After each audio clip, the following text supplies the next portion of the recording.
C'est toujours un plaisir de vous retrouver tous les matins à 7 heures. Votre journée démarre avec nous sur Canal 3 Bénin. Bienvenue, c'est Actu Matin. Nous sommes avec vous pour 2 heures d'infos et de débats au sommaire ce mercredi. Une installation, de la vision, des orientations et des engagements pris pour redorer le secteur économique du Bénin. Hier, mardi, les 8 membres du bureau exécutif du Conseil national du patronat sont entrés en fonction. Eustache Gustave Cotigan et son équipe se sont engagés dans un nouveau pacte entre le privé et le public. Dans notre midi-journal, vous revivrez les temps forts de la cérémonie d'installation et au forum, on aura à parcourir la feuille de route déclinée. Au forum également, la gouvernance au niveau décentralisé, les constats de ce journal. Le quotidien, le matinal nous renseigne ce matin qu'après 2 ans d'exercice, les maires des communes sont sans bilan. Nous irons voir de près ce qu'il en est et pourquoi dans 5 communes, rien n'a pratiquement bougé. Il sera aussi question des législatives de 2023, l'enjeu de ces élections et les grands défis pour les partis et acteurs politiques au cœur de nos discussions. La configuration actuelle du Parlement pourra-t-elle être renversée? Les partis qui s'engagent à le faire ont-ils la ressource pour espérer atteindre l'objectif de siéger en grand nombre au Parlement 9e législature? Sur quel levier appuyer? On aura à débattre de tout ça ce matin. Et dans la suite, les questions du droit dans Douralès Sedlex, on interrogera Maître Alexandrine Saïzonou-Bédier sur la responsabilité pénale du mineur. Elle est avocate au barreau du Bénin, un habitué ou une habituée de ce plateau. Merci de votre présence. Installez-vous. Voici la météo.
Allez, c'était la météo ce matin. On va poursuivre avec la une des journaux. Waham Ali Para a déjà installé. Et ce matin, Waham, bonjour. Vous nous emmenez directement à l'université d'Aoumé Calavi. Oui, Christian Dandéjan, bonjour Bonjour. et bonjour à tous. Il faut noter qu'aucun secteur ne semble être épargné par les réformes novatrices du gouvernement de Patrice Talon. Et donc, dans l'enseignement supérieur, notamment ce qui concerne le transport universitaire, l'exécutif s'apprête à déléguer sous peu la gestion donc des transports au privé afin d'assurer une amélioration considérable des prestations. Le ministre de l'Enseignement supérieur, Éléonore Yahi Ladekan, l'a expliqué aux étudiants. Et donc, Fraternité en parle ce matin et titre privatisation annoncée du transport étudiant. Pas d'objection, mais des conditions. Les clarifications de Igor Tossou, président de la FNEB, a retrouvé dans les colonnes du quotidien Fraternité paru ce mercredi. Commercialisation de l'essence à Cotonou et à Abomey-Calavi. Les stations poussent comme des champions le Payo dans le viseur. Sous projet autonomisation des filles et des femmes de Suite Bénin, le consortium Plan International Bénin actualise le catalogue des métiers porteurs. À la une du quotidien, le meilleur en un, talon 2, le gouvernement en action. En 2024, il y aura de l'eau potable pour tous les Béninois, d'ici le ministre en charge de ce liquide vital, Seydou Adambi. Politique agricole au Bénin, les députés adoptent la loi portant orientation agricole, sécurité alimentaire et consorts. Le potentiel, cette fois-ci, deuxième phase du procès, la BOAD débloque 17,5 milliards de francs CFA pour appuyer la partie béninoise. Et puis c'est Edouard Dambi sur l'émission Le gouvernement en action, 47 milliards pour rendre disponible l'eau potable à Cotonou. Le radar, quotidien Le radar, législatif de 2023 à Wenhi. À Wenhi, l'Union progressiste cultive sa dynamique. Le quotidien de service public à présent, la nation, climat, eau et développement des élèves au chevet du lac Nokoué. Et puis l'honorable Benochi au sujet des législatives libres, transparentes et apaisées. La balle est dans le camp des acteurs politiques, précise. Et puis installation du nouveau président du CNP Bénin, les ambitions des tâches quotidiennes à retrouver dans les colonnes du quotidien de service public La Nation. Soleil levant, célébration de la journée mondiale des réfugiés. Alassane Seydou, ministre en charge de la sécurité, ministre de l'Intérieur et de la Sécurité, rassure de la protection de l'État pour tous les immigrés. Nomination des membres permanents de la cellule de suivi et de contrôle des gestions des communes, la compétence de Landry Henou reconnue.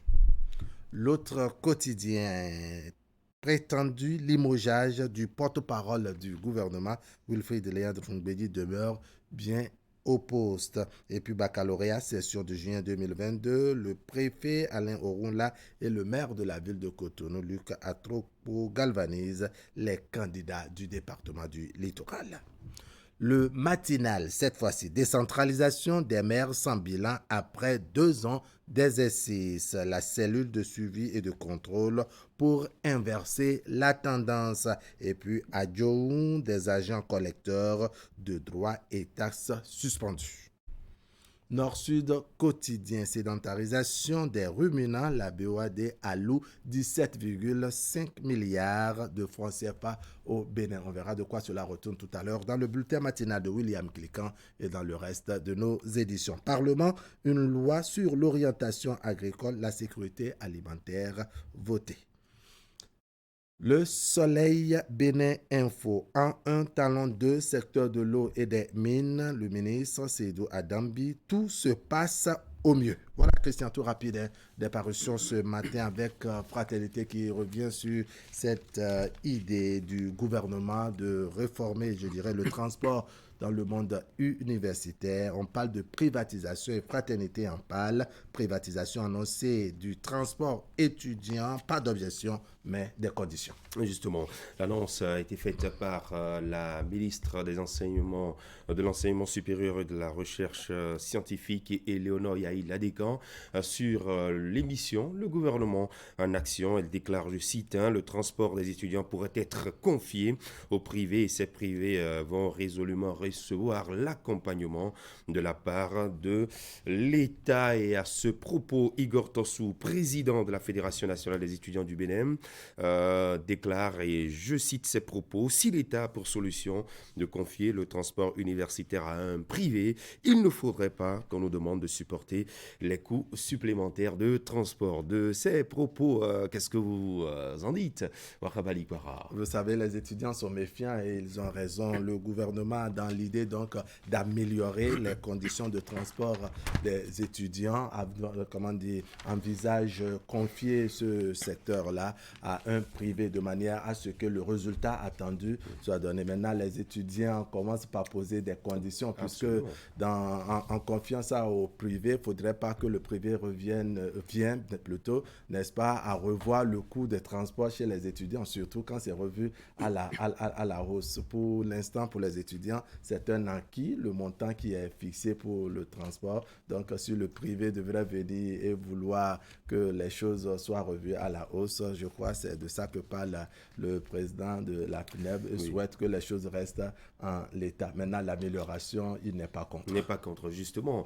Surtout, hein, quand on a envie de voir quitter le campus d'Abomey-Calavi.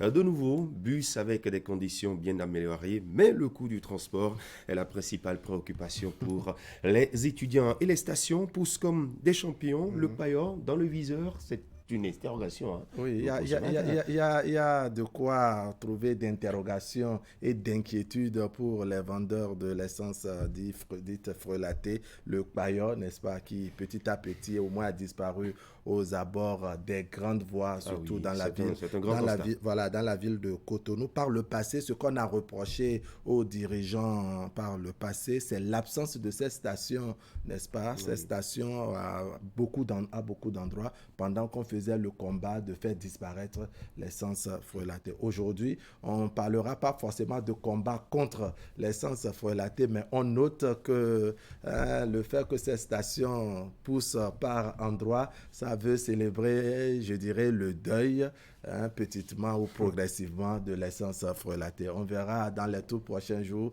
de quoi cela retourne concrètement. Une méthode en douce pour faire disparaître le paillot. William Cliquant, bonjour. Bonjour Christian.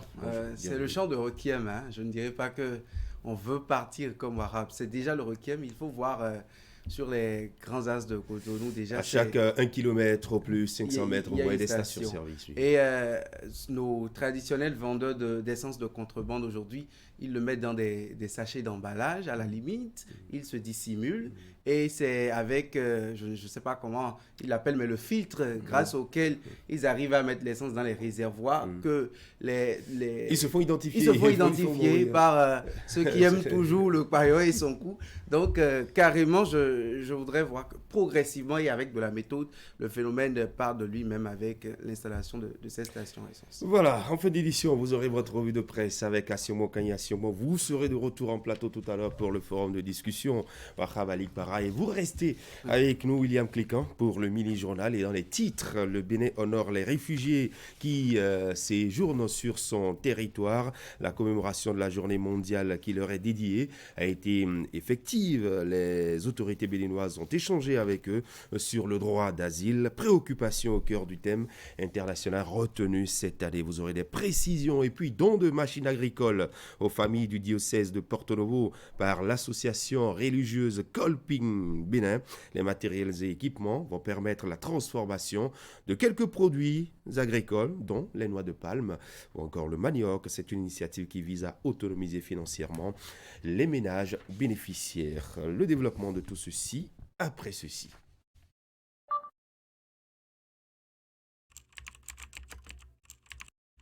Votre chaîne Canal 3 Bénin à portée de main.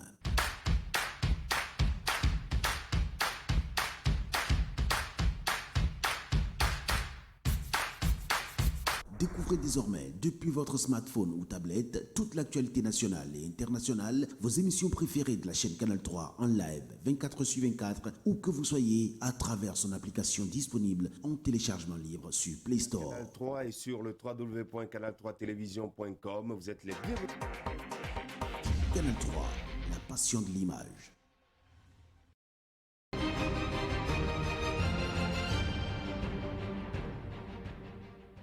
Nous ouvrons par la journée mondiale des réfugiés. Eh bien, elle a été célébrée en différé. C'était hier mardi, on précise que la journée se célèbre le 20 juin de chaque année au Champ d'Oiseaux de Cotonou. La cérémonie officielle s'est tenue en présence du ministre de l'Intérieur, de la Sécurité publique et du représentant résident de l'organisation internationale Direct Aid. Le point.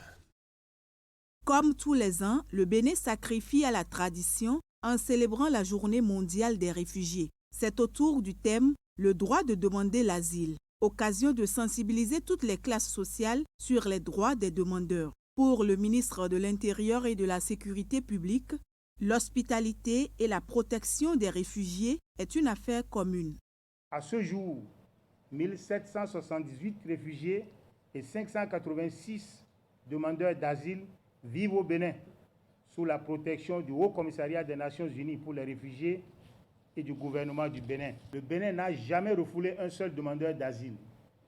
Il a au contraire mis en place un système d'alerte précoce qui lui permet de détecter rapidement, d'accueillir convenablement et de garantir la sécurité de toutes les personnes qui y viennent pour demander l'asile.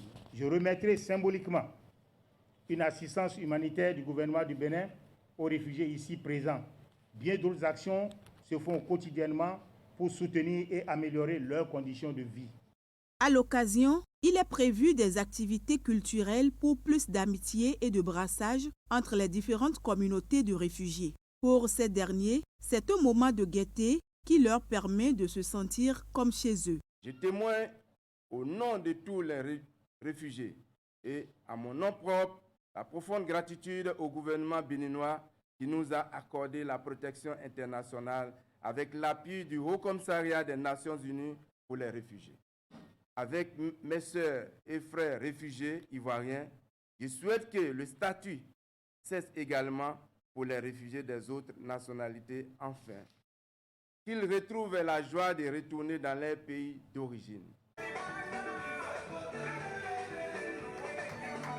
Au cours de la célébration, les réfugiés ont reçu des dons en nature et en espèces. Par ailleurs, le gouvernement ainsi que les partenaires s'engagent pour le mieux-être de ces personnes en terre béninoise. Voilà, parlons à présent des enfants. Un forum bilan de la campagne Tolérance Zéro au mariage des enfants s'est ouvert au Bénin et ce depuis hier, William. C'est dans le cadre de la célébration de la 32e édition de la Journée de l'enfant africain, commémorée les 16 juin de chaque année, comme le 16 juin dernier.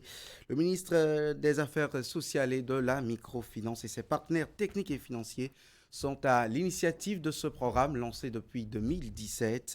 Voici le compte-rendu de Ouliat Sanoussi et Elvis Tononcoin. Le forum bilan de la campagne Tolérance Zéro au mariage des enfants s'ouvre à Cotonou dans le cadre de la 32e journée de l'enfant africain célébrée chaque 16 juin. Il est spécifiquement question au cours de ce forum de 2 jours de faire le bilan des actions menées, des avancées réalisées dans le cadre de la mise en œuvre au Bénin de cette campagne lancée en 2017. Cette campagne avait pour objectif de briser la culture du silence en favorisant la culture de la dénonciation et de la lutte contre l'impunité. Même si aujourd'hui le Bénin a connu des efforts, les disparités demeurent. Le bien-être des filles nous inquiète particulièrement. Par exemple, 3 filles sur 10 sont encore mariées avant l'âge de 18 ans. Une fille sur 10 est à risque d'être victime de violences sexuelles ou de harcèlement. En 2014, le pourcentage de femmes ayant subi n'importe quelle forme de mutilation génitale féminine était de 9,2%. Et 0,2% pour les filles de moins de 14 ans. Malheureusement, ces chiffres seraient à hauteur.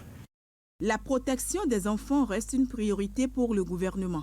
Au Bénin, l'environnement national est désormais favorable au combat contre les fléaux qui entravent le bien-être des enfants. Grâce aux différentes réformes engagées depuis 2016 par le chef de l'État, de nombreuses avancées majeures ont été accomplies pour renforcer la protection des enfants, aussi bien au niveau légal que politique. Cependant, il faut reconnaître aussi qu'en dépit de tous ces efforts, la situation générale de ces enfants ayant besoin de protection demeure encore préoccupante. Ce forum bilan qui s'ouvre ce jour se veut donc des journées d'intenses réflexions autour des pratiques néfastes, défavorables à l'épanouissement de l'enfant.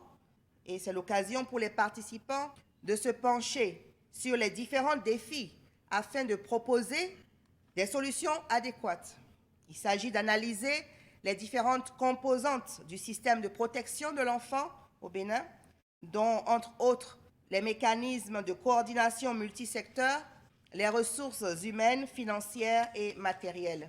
Il sera pour nous de relever également les bonnes pratiques découlant de nos actions à divers niveaux en vue de définir ensemble de nouvelles lignes de conduite plus efficaces.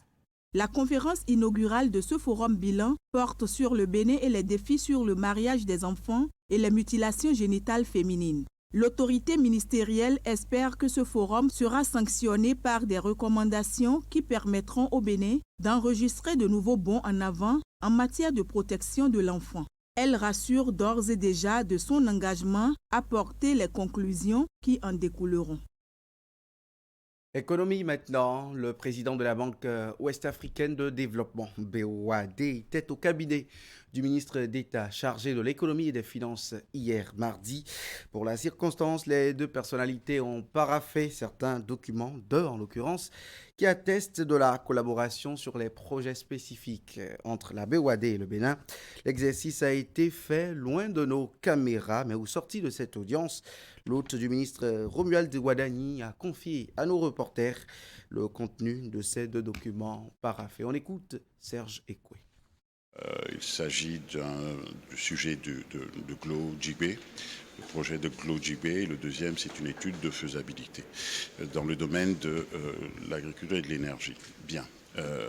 Cela atteste de deux choses. D'une part, du soutien de la République du Bénin à l'ensemble des activités de la Banque ouest-africaine de développement. Ça, c'est le premier point. Le deuxième point, vous voyez bien que les secteurs dont on a parlé ce matin sont les secteurs clés du plan stratégique de la Banque ouest-africaine de développement. Et je rappelle que nous sommes très impliqués, que ce soit dans le secteur public ou dans le secteur privé, dans les sujets d'infrastructure, d'énergie, d'agriculture, de tourisme et d'habitat, notamment d'habitat social, très important. Et le dernier sujet, c'est le sujet de santé et d'éducation. Donc nous poursuivons notre route et nous avons marqué de manière très concrète la collaboration ce matin entre la République du Bénin et la Banque ouest-africaine de développement que je préside. Et au détour de cette visite au cabinet du ministre d'État, le président de la Banque ouest-africaine de développement a été sur les chantiers et projets financés par son institution bancaire. Serge Ekwe, accompagné de quelques-uns de ses collaborateurs, est allé constater l'état des financements opérés pour la compétitivité du port autonome de Cotonou, considéré comme poumon de l'économie béninoise. Une visite à l'issue de laquelle le président de la BOAD est reparti satisfait, comme nous le disent ici Narcisse Alocet et Rachidi Soupero. Le président de la Banque ouest-africaine de développement dans l'enceinte portuaire de Cotonou dans l'après-midi de ce mardi 21 juin 2022. Serge Ekwe est venu voir de visu les chantiers des projets financés par l'institution qu'il dirige. On a un partenariat avec eux, avec la BOAD, pour 5 projets. Des 5 projets, on a déjà pu exécuter 4. Les 4 projets déjà réalisés sont d'abord l'accourcissement de la traverse. Avec cet raccourcissement, on a pu faire un agrandissement de notre cercle d'évitage qui est très important pour l'accueil des navires plus grands. Deuxièmement, on a fait une extension de notre digue sud-est. Le troisième volet était l'approfondissement de notre chenal d'accès. Et le dernier volet était le balisage de notre cercle d'évitage et le chenal d'accès avec des bouées de balisage. Du coup, le port autonome de Cotonou est en pleine phase d'extension avec comme objectif de doubler sa capacité d'accueil en 5 ans. Et au cours d'une visite guidée, le président de l'institution bancaire sous-régionale et la délégation qui l'accompagne ont pu apprécier l'état des financements opérés pour la compétitivité du port autonome de Cotonou. Alors, je suis assez impressionné par 2 choses. La première, c'est le sujet de l'extension, donc c'est le sujet des volumes. Et le deuxième point qui me frappe, c'est le sujet de l'exploitation, de l'efficacité. En gros, on fait plus long, plus large et on fait plus concentré. Les besoins sont importants. Je comprends que nous devons passer de 12 millions de tonnes à 24, 25 millions. C'est très impressionnant, mais ça traduit aussi le dynamisme du pays.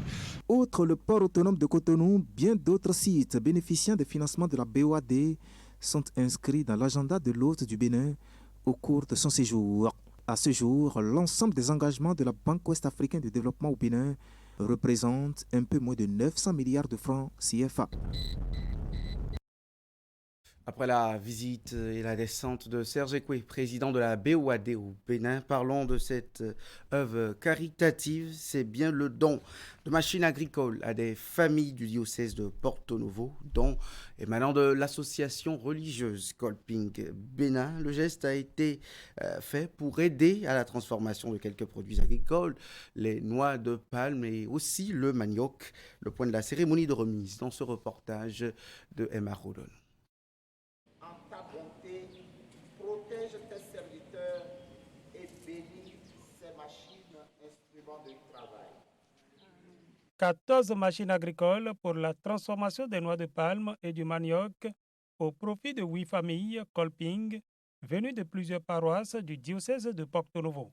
D'un montant global de 4 830 000 francs CFA, ce don de l'association d'obédience catholique dénommée Kolping Bénin s'inscrit dans sa vision d'aider d'une part ses membres à s'épanouir dans la foi en travaillant et d'autre part mettre à leur disposition des moyens adéquats pour améliorer leur production agricole. Le souci constant et la joie de l'association Kolping, c'est de voir chaque famille s'épanouir. Nous y travaillons nuit et jour. Ce présent don de machines vise à soutenir les efforts des familles Kolping qui sont dans la production agricole, travaillent sans relâche mais ne disposent pas des moyens ou des équipements adéquats pour produire comme il faut. L'AKB vient au secours de ces familles en vue de les aider à combler ce besoin pour l'accroissement de la production et l'atteinte de l'autosuffisance alimentaire. Bref, permettre à ces familles de mieux gagner leur vie. Ce don est venu à point nommé pour soulager les besoins des producteurs en équipement de transformation de noix de palme et du manioc. Et c'est ce qui a motivé Bernard Tchonou à signifier aux généreux donateurs toute la gratitude des bénéficiaires. Ces dons reçus de la part de la famille Kolping nationale a satisfait un grand besoin. La famille utilisait hier des moyens qui ne sont pas propices pour faire le travail. Ça ralentissait aussi l'évolution des choses. Aujourd'hui, avec l'aide de la famille Kolping, avec ces machines qu'ils viennent de nous donner, ça facilitera plus le travail et l'évolution de toute la famille Kolping. Nous tenons d'abord à remercier les dirigeants de la famille Kolping. Nous tenons à remercier aussi tous les membres de la famille Kolping pour le travail qu'ils sont en train de faire tous les jours que tu fais. En dehors du diocèse de Porto Novo, des familles Kolping de 4 autres diocèses du Bénin ont bénéficié de ce regard d'amour de l'association Kolping Bénin. Merci à Emma Roulonou pour ce reportage. Venons-en à cette deuxième édition de la campagne de plantation de manguiers de variété Quinte et Amélie. L'activité est inscrite dans le cadre de la mise en œuvre d'un programme national de développement de la filière arboriculture fruitière. Elle a réuni à Covey, dans le département du Zou, plusieurs acteurs impliqués ainsi que des autorités communales et départementales. À l'occasion, 200 plants de manguiers de cette variété ont été mis en terre sur 2 hectares. Y met Hélène Amoussou et Georges Vaudounon pour le reportage.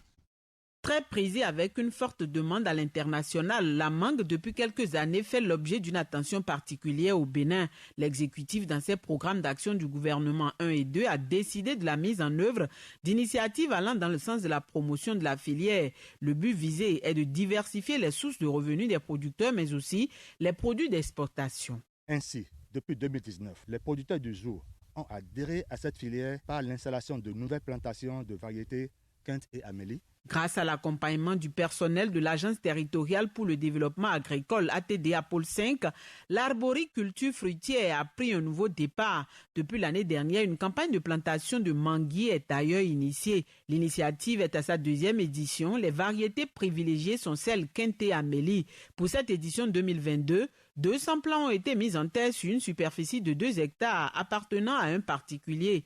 Producteurs, invités, autorités communales, départementales et celles du ministère de l'Agriculture se sont donné rendez-vous à Covey. Pour que le Bénin soit connu au niveau international, il faut que ces 2 variétés soient promues et qu'on puisse mettre en place des plantations de ces variétés répondant aux normes internationales. Donc c'est pour ça que vous avez constaté aujourd'hui que nous avons des plants de ces 2 variétés, Quinte et Amélie, qui sont fournis aux producteurs. Et le gouvernement subventionne ces plants-là à hauteur de 80%. Et le producteur aura seulement à donner 100 francs comme contrepartie pour pouvoir avoir un plan. De 2019 à ce jour, nous avons 39,5 hectares qui ont été embravés par 8 producteurs. La filière mangue comporte d'innombrables chaînes de valeur ajoutée, le fruit frais, le jus en passant par la purée, la mangue séchée, la confiture, le vinaigre de mangue, la farine ainsi que l'huile et le beurre extrait du noyau sont autant de produits dérivés obtenus à partir de la mangue.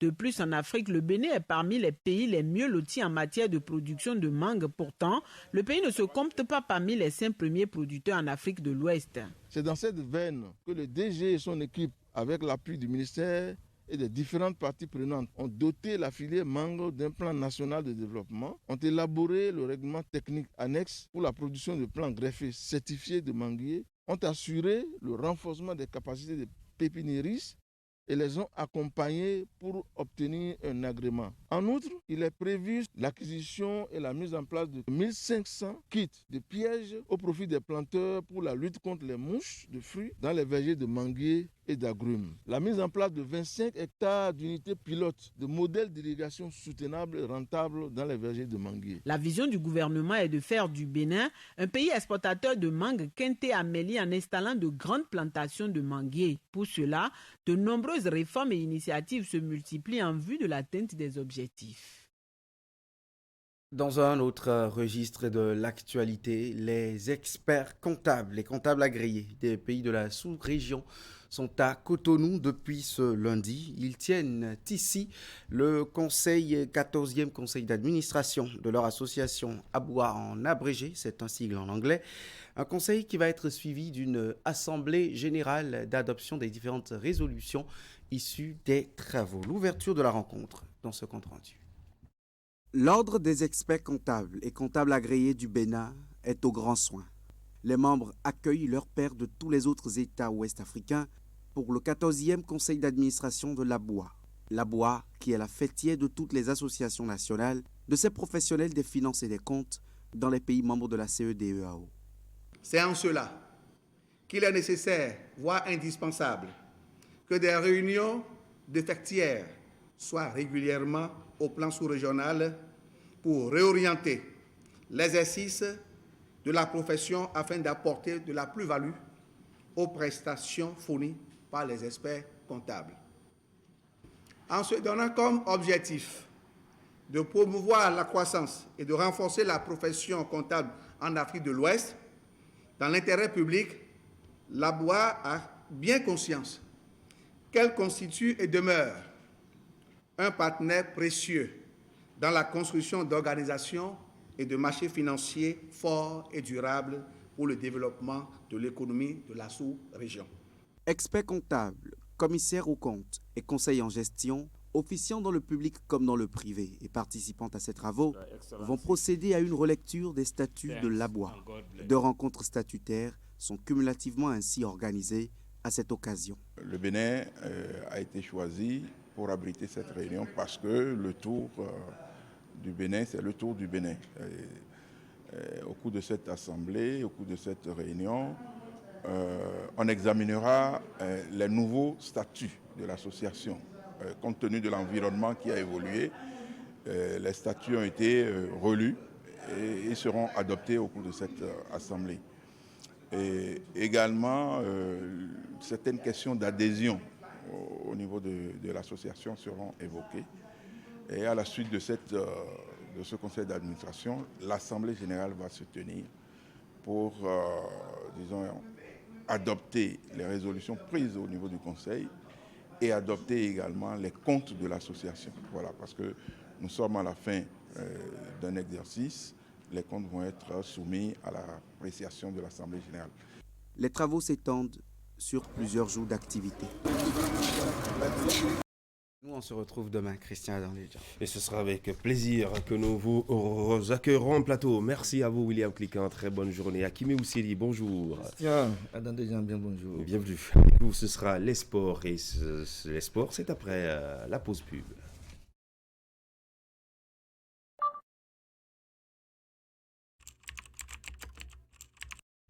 Votre chaîne Canal 3 Bénin à portée de main.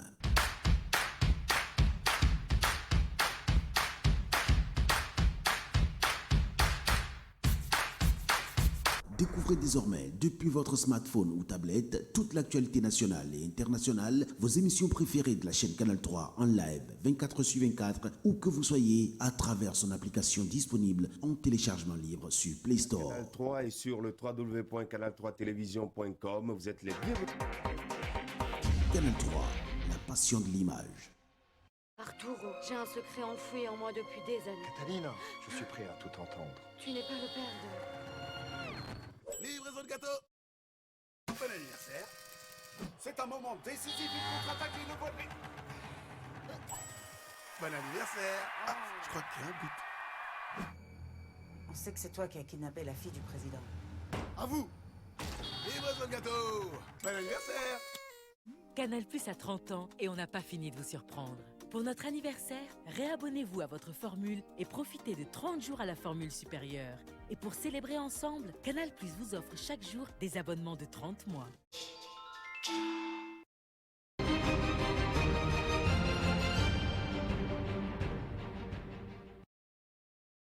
Allez, c'est les sports sur Actu Matin. Nous en avons pour une bonne vingtaine de minutes, puisque nous avons un invité en plateau.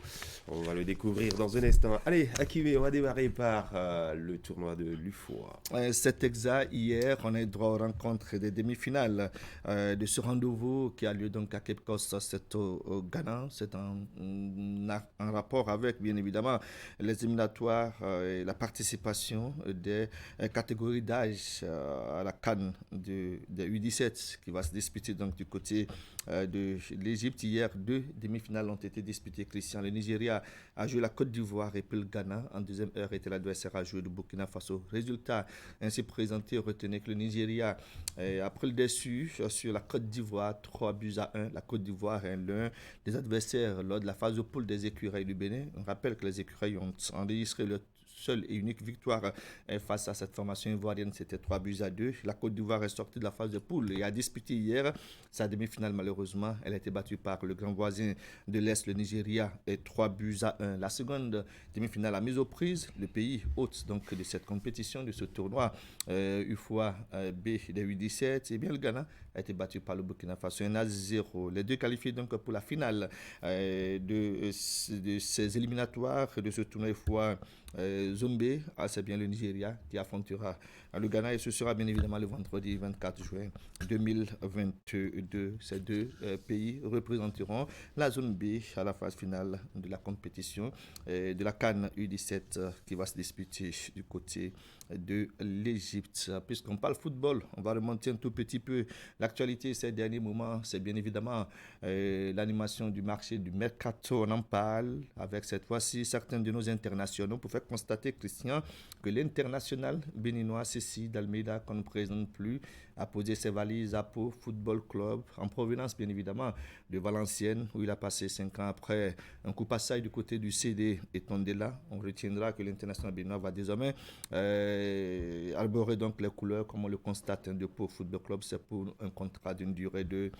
2 ans. Et puis, nouvelle destination pour un autre international béninois, c'est bien Mohamed Tidjani. Après une saison aboutie au FK Teplis, c'est bien le néo-écureuil change d'horizon. Le colosse défenseur s'est engagé avec Victoria Pleasant, c'est en République tchèque, pour un contrat de 3 ans. Bien entendu, on retiendra qu'il a disputé un bout de match, c'était ici à Cotonou, quand le Bénin s'est fait battre par le Mozambique. Score 1-0. Douloureux souvenir pour les fans, les supporters et la nation béninoise tout entière. Et l'autre information, c'est bien Charles Caboret qu'on ne présente plus. C'est vrai qu'il a, semble-t-il, déposé. Il tentait de se retrouver en mode retraite, mais il revient. Mais cette fois-ci, c'est avec Niort. Il était à la séance d'entraînement. C'était hier du côté donc, de la France, puisqu'il disputera désormais. Il va poursuivre sa carrière avec le club niortais. On va finir avec l'information, celle-là que nous traînons depuis 72 heures, Christian. Sadio Mané au Bayern de Munich. Présentation de Mané, c'est bien ce jour. Et comme vous le constatez sur les images, eh bien, nous avons le Sénégalais pour la toute première fois dans un nouveau maillot, le maillot donc du club du Bayern de Munich. C'est vrai que c'est aussi du rouge, mais cette fois-ci, c'est un rouge tout différent. C'est un rouge avec le Bayern Munich. Notons que Sadio Mané touchera 13,8 millions d'euros par an au Bayern de Munich. Quant à ce qu'on retiendra, c'est qu'à Liverpool était à 6,1 millions d'euros. C'est une nette différence en termes, je dirais, de rémunération salariale. On va finir avec cette actualité du côté de l'Africa Foot, Christian. On est avec le président Samuel Eto'o. On retiendra que récemment, eh bien, il a semblé tenser la sélection camerounaise avec les commentaires qui sont allés avec. C'est vrai qu'on a aussi constaté en termes d'actualité concernant Samuel Eto'o, bien entendu, cette fraude fiscale qui a été donc rendue publique par la Ligue espagnole, mais l'autre actualité au niveau donc de l'Africa Foot, c'est bien celle de ces dernières 48 heures, Christian. Notification de l'ouverture d'une procédure d'instruction. Et là, c'est le président de la chambre d'instruction de la commission d'éthique de l'Africa Foot qui, en rapport avec l'article 62, alinéa 1 et 2 du code d'éthique, porte à la connaissance des joueurs et des présidents des clubs figurant sur la liste en annexe de l'ouverture d'une procédure d'instruction contre eux pour faux dans les titres. On met l'accent beaucoup plus sur la tranche d'âge, Christian. Eh bien, ça n'a pas été respecté. Eh bien, l'instruction de la dite procédure se déroulera du 4 au 8 juillet 2022 à partir de 11h au siège de la FECA Foot, tel que précisé dans le communiqué anglo-christian. Eh bien, il faut faire attention avec les âges du côté du Cameroun. Ils sont 44 joueurs accusés de fraude, Christian. Eh bien, on suit de très près ce dossier et on revient de façon plus ample sur cette actualité. Quand on a parlé du Cameroun et qu'on a parlé de l'UFOA et qu'on a mis un accent sur le mercato, c'est qu'on constatera, Christian, que c'est terminé la saison sportive 2021-2022 ici au plan national. Et quand c'est terminé, il y a des initiatives qui concourent à récompenser et à reconnaître les meilleurs acteurs en ce qui concerne, je dirais, leur participation et leur animation aux côtés donc j'allais dire en rapport avec le championnat, aussi bien au niveau du football que dans les autres disciplines. Et c'est pour en parler ce matin que nous avons avec nous sur le plateau Cherif Ndine Touré, il est le président du comité d'organisation de la première édition des Kobourou Awards. On vous connaissait avec les récompenses du côté du département de la Donga. Vous déposez les bagages à Parakou. C'est le mercato au niveau des awards, c'est bien ça? Je crois que ce n'est pas totalement vrai. Et il y aura également la nuit des Oscars à Tchoukouma dans le cadre des activités. Mais est-ce que ça ne fait pas trop? Vous récompensez à Djougou les acteurs du sport au plan national au terme donc de la saison sportive. Vous les récompensez encore à Parakou. Est-ce que ça ne fait pas trop? On a l'impression que c'est pratiquement la même chose que vous faites. Ne puisez pas dans d'autres acteurs, ce sont les mêmes acteurs qui sont récompensés deux fois finalement. Bon, non, je crois que la cérémonie de Parakou va récompenser les acteurs sur le plan national. Sur le plan national. Et cette fois-ci à Djougou, et ça sera sur le plan local. C'est pourquoi ça va se passer lors des activités du 1er août. D'accord. Cette fois-ci. Ok, de façon plus précise, parlons un peu du niveau d'organisation de cette première édition des Kobourou Awards. Oui, il y a un comité d'organisation qui a travaillé jusqu'ici. Les trophées sont pratiquement, la réalisation est pratiquement à la fin. Hier, nous avons eu à travailler dans ce cadre-là. Il y a un hôtel qui a été retenu pour la fête.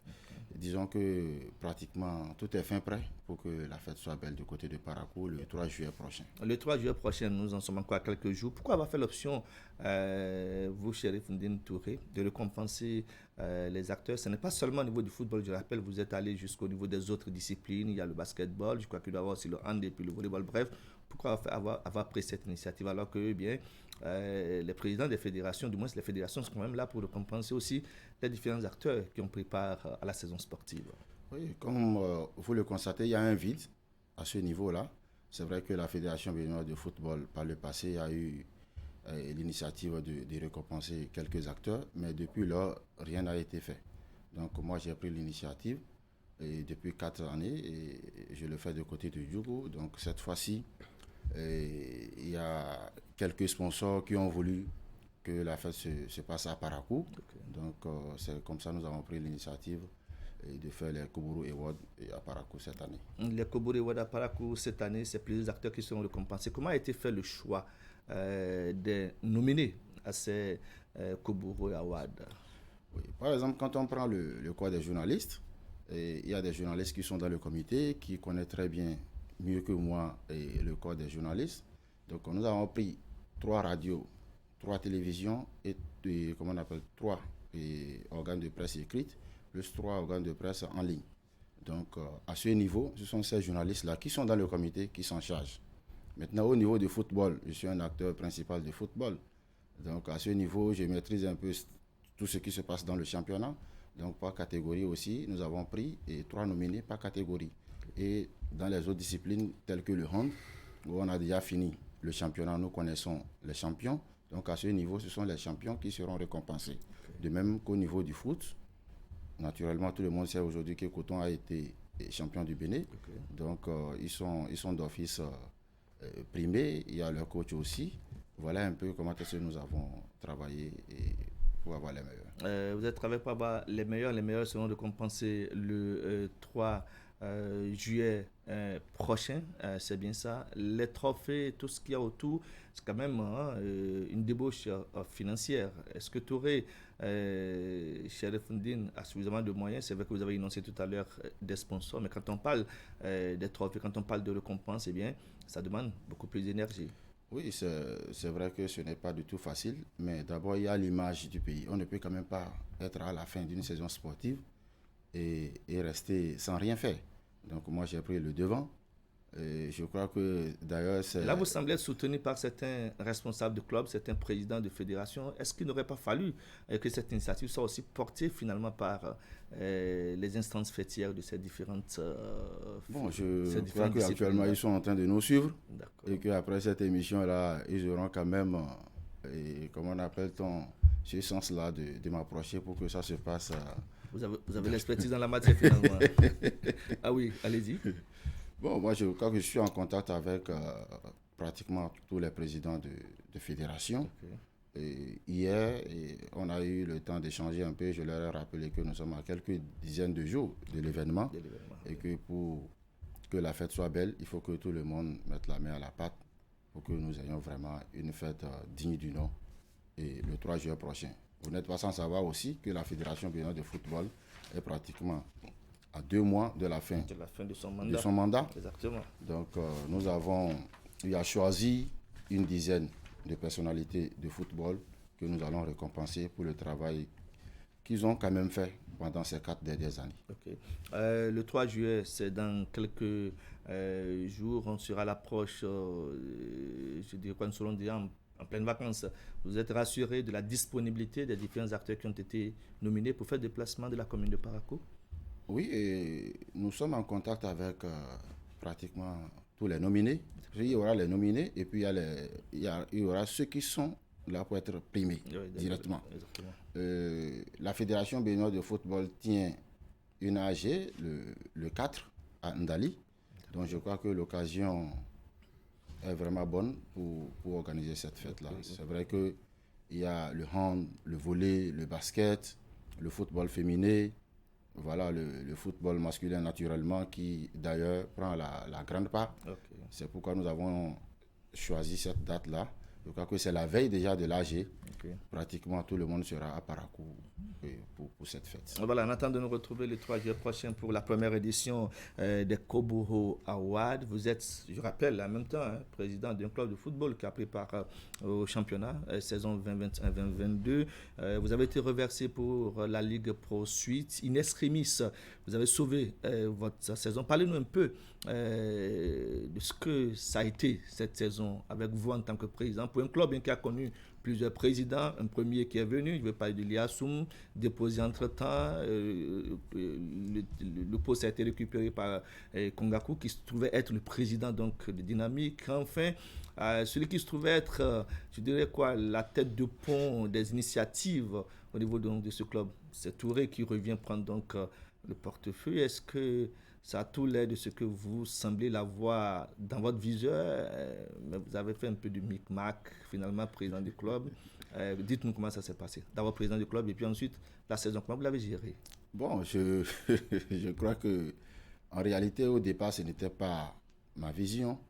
Il y avait Dynamique qui était dans des difficultés. On cherchait quelqu'un pour prendre l'équipe. Rapidement, moi j'ai trouvé un ami qui était aussi fan de foot. Et Liassou, qui a pris les rênes du club. Mais ça n'a pas trop marché en quelques mois, et comme les gens l'ont voulu. Et les chefs de terre, comme je les appelle, de ce club-là, l'ont éjecté. Et Dina a continué. Une année plus tard, il a, disons, manifesté son désir de voir quelqu'un à nouveau prendre le club. Moi, j'étais directeur sportif de ce club-là. On a eu à échanger, j'ai vu ce qu'il fallait voir à l'époque. J'ai couru rapidement pour qu'on ait une société sportive pour pouvoir nous accompagner, quand bien même jusqu'ici ce n'est pas encore ça. Donc c'est après ça que nous avons fait une AG extraordinaire et moi j'ai pris les rênes de l'équipe. D'accord. Et la saison sportive, vous l'avez sauvée in extremis. Parlez-nous un peu en quelques mots de ce qu'a été l'aventure du président que vous êtes à la tête de Dynamique de Djougou. Bon, vous n'êtes pas sans savoir que actuellement, nous jouons d'abord un championnat zonal. Et quand on prend les 4 zones, la zone A, c'est la zone la plus compliquée, avec des grosses équipes telles que les Buffles, les Panthères, Damissa, Takone, où Dynamique se retrouve. En Ligue Pro Suite, on a formé 2 zones en une. 2 zones, où nous nous sommes retrouvés avec les clubs tels que Énergie, Tonnerre et tout. Mais au finish, nous finissons 5e de cette poule-là, ce qui n'est pas mal parce que par le passé, Dynamique a été 9e par la suite aussi. Et aujourd'hui, moi j'ai pris l'équipe en quelques mois, nous nous retrouvons à la 5e place. C'est vrai que ça n'a pas été du tout facile, c'est beaucoup d'argent, mais le football, ce n'est pas que de l'argent. Il faut savoir là où on va. D'accord. Et c'est cette vision que vous avez eue et qui a permis donc au club de se maintenir et de sauver une extremis sa saison sportive. Dine Chérif Ndi et Chérif Touré, merci d'être passé dans nos murs. Bon vent à la tête de Dynamique de Djougou. Bon courage pour la première édition des Koburo Awards. Et puis, les awards de la Donga, c'est pour quand? C'est en août. En août prochain, en rapport avec la fête, de l'indépendance. On va profiter pour dire un grand merci à tous ceux-là qui soutiennent les clubs du département de la Donga, entre autres l'actuel maire de la commune de Djougou, Malik Sebou, Idriss, Christian Dandédian. C'était les sports. Justement, c'était les sports. Merci. À vous, Hakimé Oussili, vous ne partez pas. Dans un instant, nous aurons donc notre forum de ce mercredi avec Herman Anyamoussou, Ahamali Kwara et Dr Bogar Koupaki qui va nous rejoindre en plateau. On parlera donc de l'installation des membres du Conseil national du patronat avec les engagements pris par son président. La décentralisation au Bénin, oui, et puis ça nous intéresse bien. Le titre, la manchette du quotidien Le Matinal ce matin qui parle de ces maires qui sont sans bilan après 2 ans d'exercice. On fera un tour dans les communes et puis pour les législatives à venir. L'enjeu et les grands défis pour les partis et acteurs politiques à pratiquement 6 mois du scrutin. On reviendra sur tout ceci. Voici la pub.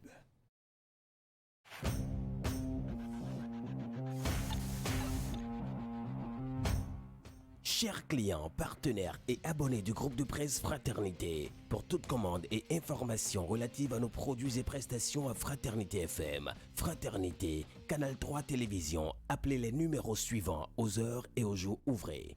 95 74 29 23, 95 74 29 25, 97 77 33 02, 96 61 13 30, 69 17 99 99, 69 23 55 55, 61 62 12 02, WhatsApp, email canal3benin@yahoo.com, info@canal3télévision.com, fraternitéfm@yahoo.com, fraternews@yahoo.com.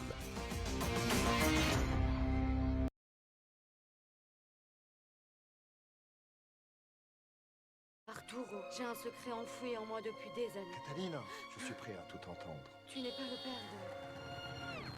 Livraison de gâteau. Bon anniversaire. C'est un moment décisif, il contre-attaque les nouveau-nés.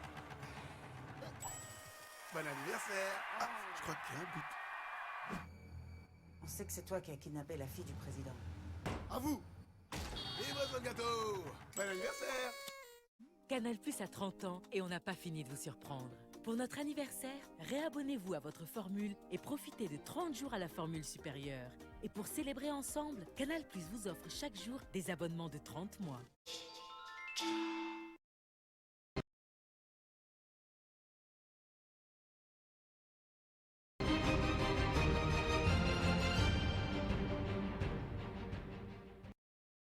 Dans 2 petites minutes, il sonnera 8 heures. Cher monsieur, bonjour Herman. Bonjour à vous, docteur Bogar Koupaki, bienvenue. Merci. Oui, les deux qui sont aux extrémités, on les a déjà vus. On va leur dire encore bonjour. Oui, allons-y. Bonjour Wahab, bonjour Akibé. Bonjour. Allez, bienvenue en plateau.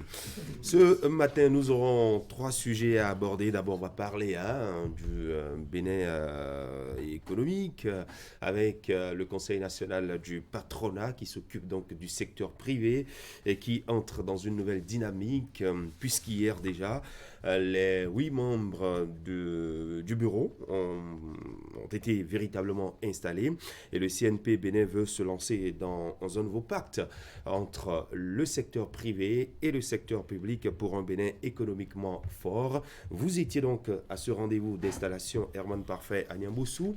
Le président du Conseil national du patronat a tenu un discours face donc au secteur privé béninois, aux acteurs économiques du public et bien évidemment des autres invités qui sont de la sous-région. Herman. Ce qui saute à l'œil dans cette cérémonie, c'est la forte mobilisation des patrons, donc des responsables du secteur privé autour du CNP Bénin et autour donc du bureau exécutif du CNP. Autour également du conseil d'administration du CNP Bénin, les 2 instances dirigeantes ont été officiellement installées hier parce que nous installons là un conseil national du patronat post-réforme. Parce que n'oubliez pas dans quel contexte un stage quotidien a assuré l'intérim et donc a conduit des réformes allant à la révision des tests, aux AG électives et tout, jusqu'à l'installation hier du bureau du CNP Bénin. Ce qui est également intéressant, c'est qu'on a pu constater quand même la présence de beaucoup de patronats amis. L'Afrique centrale était représentée, l'Afrique de l'Ouest également était représentée, et on a entendu le message du président du MEDEF, France, donc, qui a également dit des mots d'encouragement à l'endroit du CNP Bénin. Maintenant, quand on prend le discours du président du CNP, du nouveau président du CNP, un discours de 10 minutes, prononcé par un stage quotidien, je pense que pour qui sait bien quelle mission il a à accomplir, les mots pour le dire ont coulé de source. Discours programme où on sent qu'il a cerné un peu l'enjeu en ce moment du secteur privé, un secteur privé confronté à 2 crises.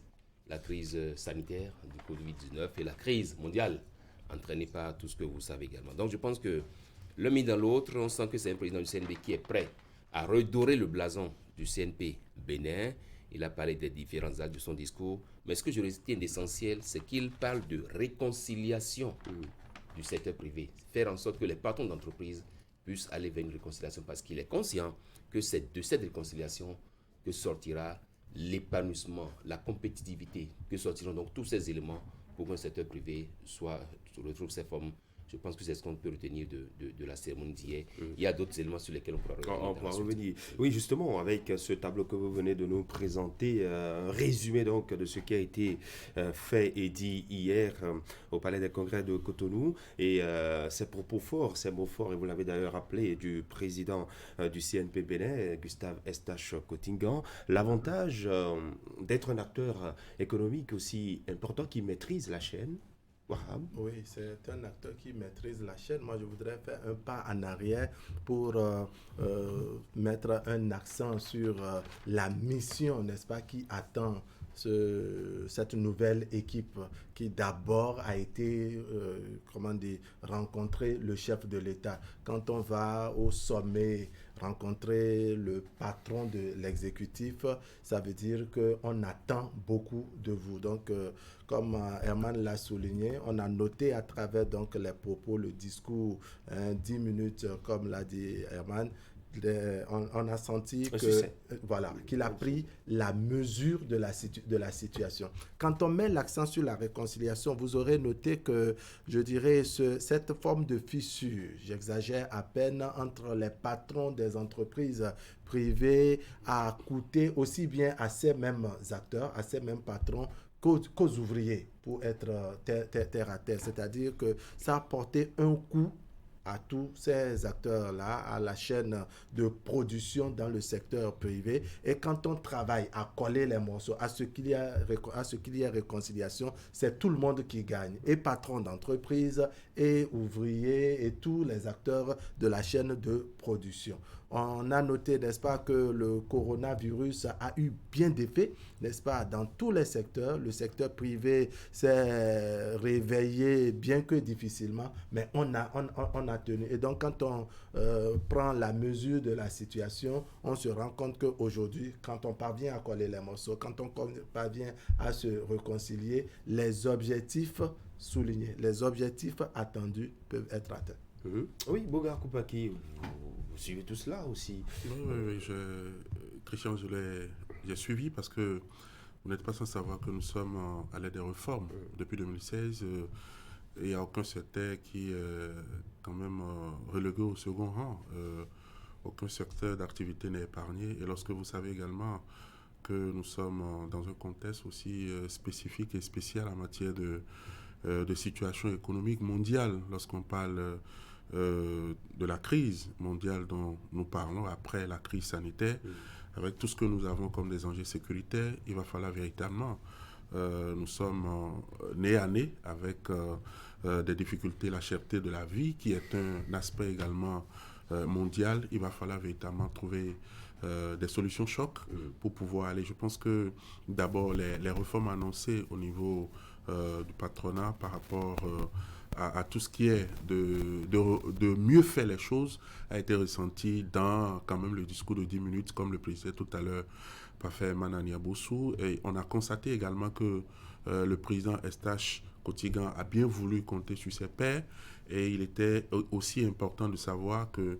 l'objectif ici n'est plus un objectif aussi personnel, mais dans l'intérêt général d'abord de la nation béninoise, d'abord pour les patrons des entreprises, des sociétés privées, également pour pouvoir apporter quelque chose de plus, parce que si vous êtes une institution de telle envergure et que vous n'arrivez pas véritablement à être quand même un de plus pour l'État, je crois qu'il faut banalement laisser ça de côté. Mais là, nous sommes en train d'aller vers une professionnalisation aussi dans ce contexte du patronat, mais puisqu'on avait des antécédents, c'est-à-dire des précédents, il y avait beaucoup de choses qui précédaient cette réforme, il va falloir véritablement, parce que quand vous prenez par exemple le diagnostic qui a été fait, ce n'est pas quand même à exposer, et quand vous écoutez également des responsables d'entreprises privées, vous verrez également qu'il y a un problème au sein de l'organisation, comment les désignations se faisaient, comment est-ce que la représentation, elle s'opérait. Donc, il y avait déjà cette posture de retrait d'une manière ou d'une autre de celui qui investit dans son pays, celui qui a envie à ce que les choses se fassent mieux, mais qui se voit écarté dans une course, par exemple, de positionnement, où peut-être il a des idées fortes qu'il veut apporter pour un changement économique dans la façon de faire les choses, mais qui n'a pas été écouté peut-être. Donc aujourd'hui, vous savez bien avec moi que la rupture impose sa marque, et au niveau de ce secteur également, au niveau des privés, on doit pouvoir ressentir à partir des jours à venir, des années à venir, et que véritablement ça ne soit pas aussi des discours, que ça ne soit pas des mots doux, mais que véritablement on puisse avoir le concret, que le patronat arrive de façon annuelle à nous faire le bilan de ce qui a été fait, de ce qu'ils sont arrivés à apporter les plus-values, pour qu'on puisse... ce que j'ai peut-être à dire tout de suite, c'est qu'on n'arrive pas à reprendre les mêmes erreurs, parce que les acteurs que nous avons vus sont des acteurs quand même avertis, même si de façon physique, quand on les voit, on pense que c'est une équipe jeune comparativement à tout ce qui se passait. On a vu une équipe quand même jeune. On doit pouvoir compter sur la maturité du président par rapport à son expérience également, qui a conduit les réformes. Il doit pouvoir savoir ce qu'il veut, ce que l'équipe voudrait également, et ce que le chef de l'État doit pouvoir attendre d'eux. Mais là, en tant que Béninois, nous attendons beaucoup, parce que quand on prend le secteur privé aujourd'hui, c'est le secteur sur lequel d'abord l'État compte, la population compte également, pour pouvoir régler des problèmes de l'emploi, des problèmes économiques, des problèmes spécifiques du secteur et des problèmes d'orientation spécifique. Donc du coup, il est important de savoir que nous tous, nous avons nos regards vers le patronat, et le patronat n'a pas quand même la possibilité d'échec. Il faut reconstruire le secteur privé, et cela ne se fera pas sans le public. Et quand on parle du public, on voit l'État qui est véritablement aussi engagé dans des réformes sur le plan économique depuis plusieurs années, avec cette nouvelle dynamique dans laquelle s'engage le président du patronat, son équipe et tous les acteurs économiques. Il faut véritablement travailler à ce que cela réussisse. Voilà pourquoi il parle de réconciliation des acteurs économiques. La réconciliation se fera jusqu'à quel niveau, selon vous, Hakimi Ousseni? Waouh. Non, c'est une question colle. Il aurait fallu avoir un stage Gustave Kotigan. On travaillera à l'amener en place. Jusqu'à quel niveau peut se faire cette réconciliation. Et parle des choses qu'il maîtrise. N'oublions pas que le contexte actuel de l'élaboration des acteurs économiques nous oblige à regarder dans le rétroviseur pour constater que l'avènement de la rupture et de l'arrivée au pouvoir du président Patrice Talon a vu s'affronter des acteurs du monde économique qui avaient pris pour habitude de rester dans leur couloir, mais à l'occasion de la présidentielle 5 ans en arrière, on a constaté que ce sont beaucoup plus les acteurs économiques qui sont retrouvés dans l'arène politique. L'actuel chef d'État, Patrice Talon, acteur économique d'envergure en son temps, et puis un autre de ce secteur, Sébastien Germoya Diavon. Et c'est d'ailleurs pour ça que les propos tenus par Stage Gustave Kotigan, comme vous les entendez, vous rendez compte qu'il a fait l'option de poser un diagnostic, de rappeler que la plaie est béante et qu'il faut travailler à la cicatriser. Parce que jusqu'à un passé récent encore, il a encore dans le rang certains acteurs économiques qui estiment que de par leur positionnement en son temps, ils ne sont pas bien traités. Alors qu'aujourd'hui, il faut véritablement sonner à ce qu'il appelle la réconciliation pour permettre au secteur de véritablement bien décoller, pour permettre aux acteurs de ce secteur de parler d'une même voix, même si on sait que les opérateurs économiques sont à la quête, à la recherche effrénée du gain et tout ce qui est autour, le bénéfice et le capital, mais c'est quand même à donner, il va falloir qu'ils puissent sauver l'essentiel. Je crois que c'est pour ça que le président actuel, avec son équipe, parce qu'il sait certainement que dans son équipe, certains en son temps, Christian, ont pris fait et cause pour un acteur politique et un acteur économique bien précis, et d'autres ont pris fait et cause pour un autre acteur. Et donc, quand on fait aujourd'hui le bilan, c'est que certains ne se retrouveraient pas peut-être dans la gouvernance actuelle du fait de leur appartenance et de leur coloration dans son temps.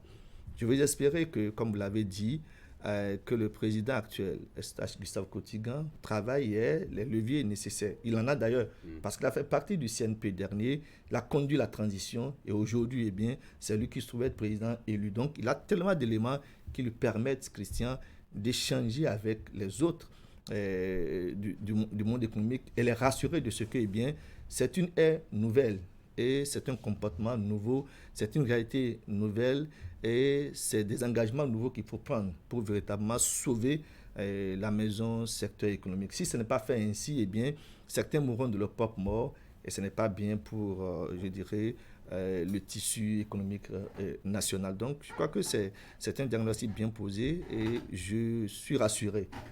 Connaissant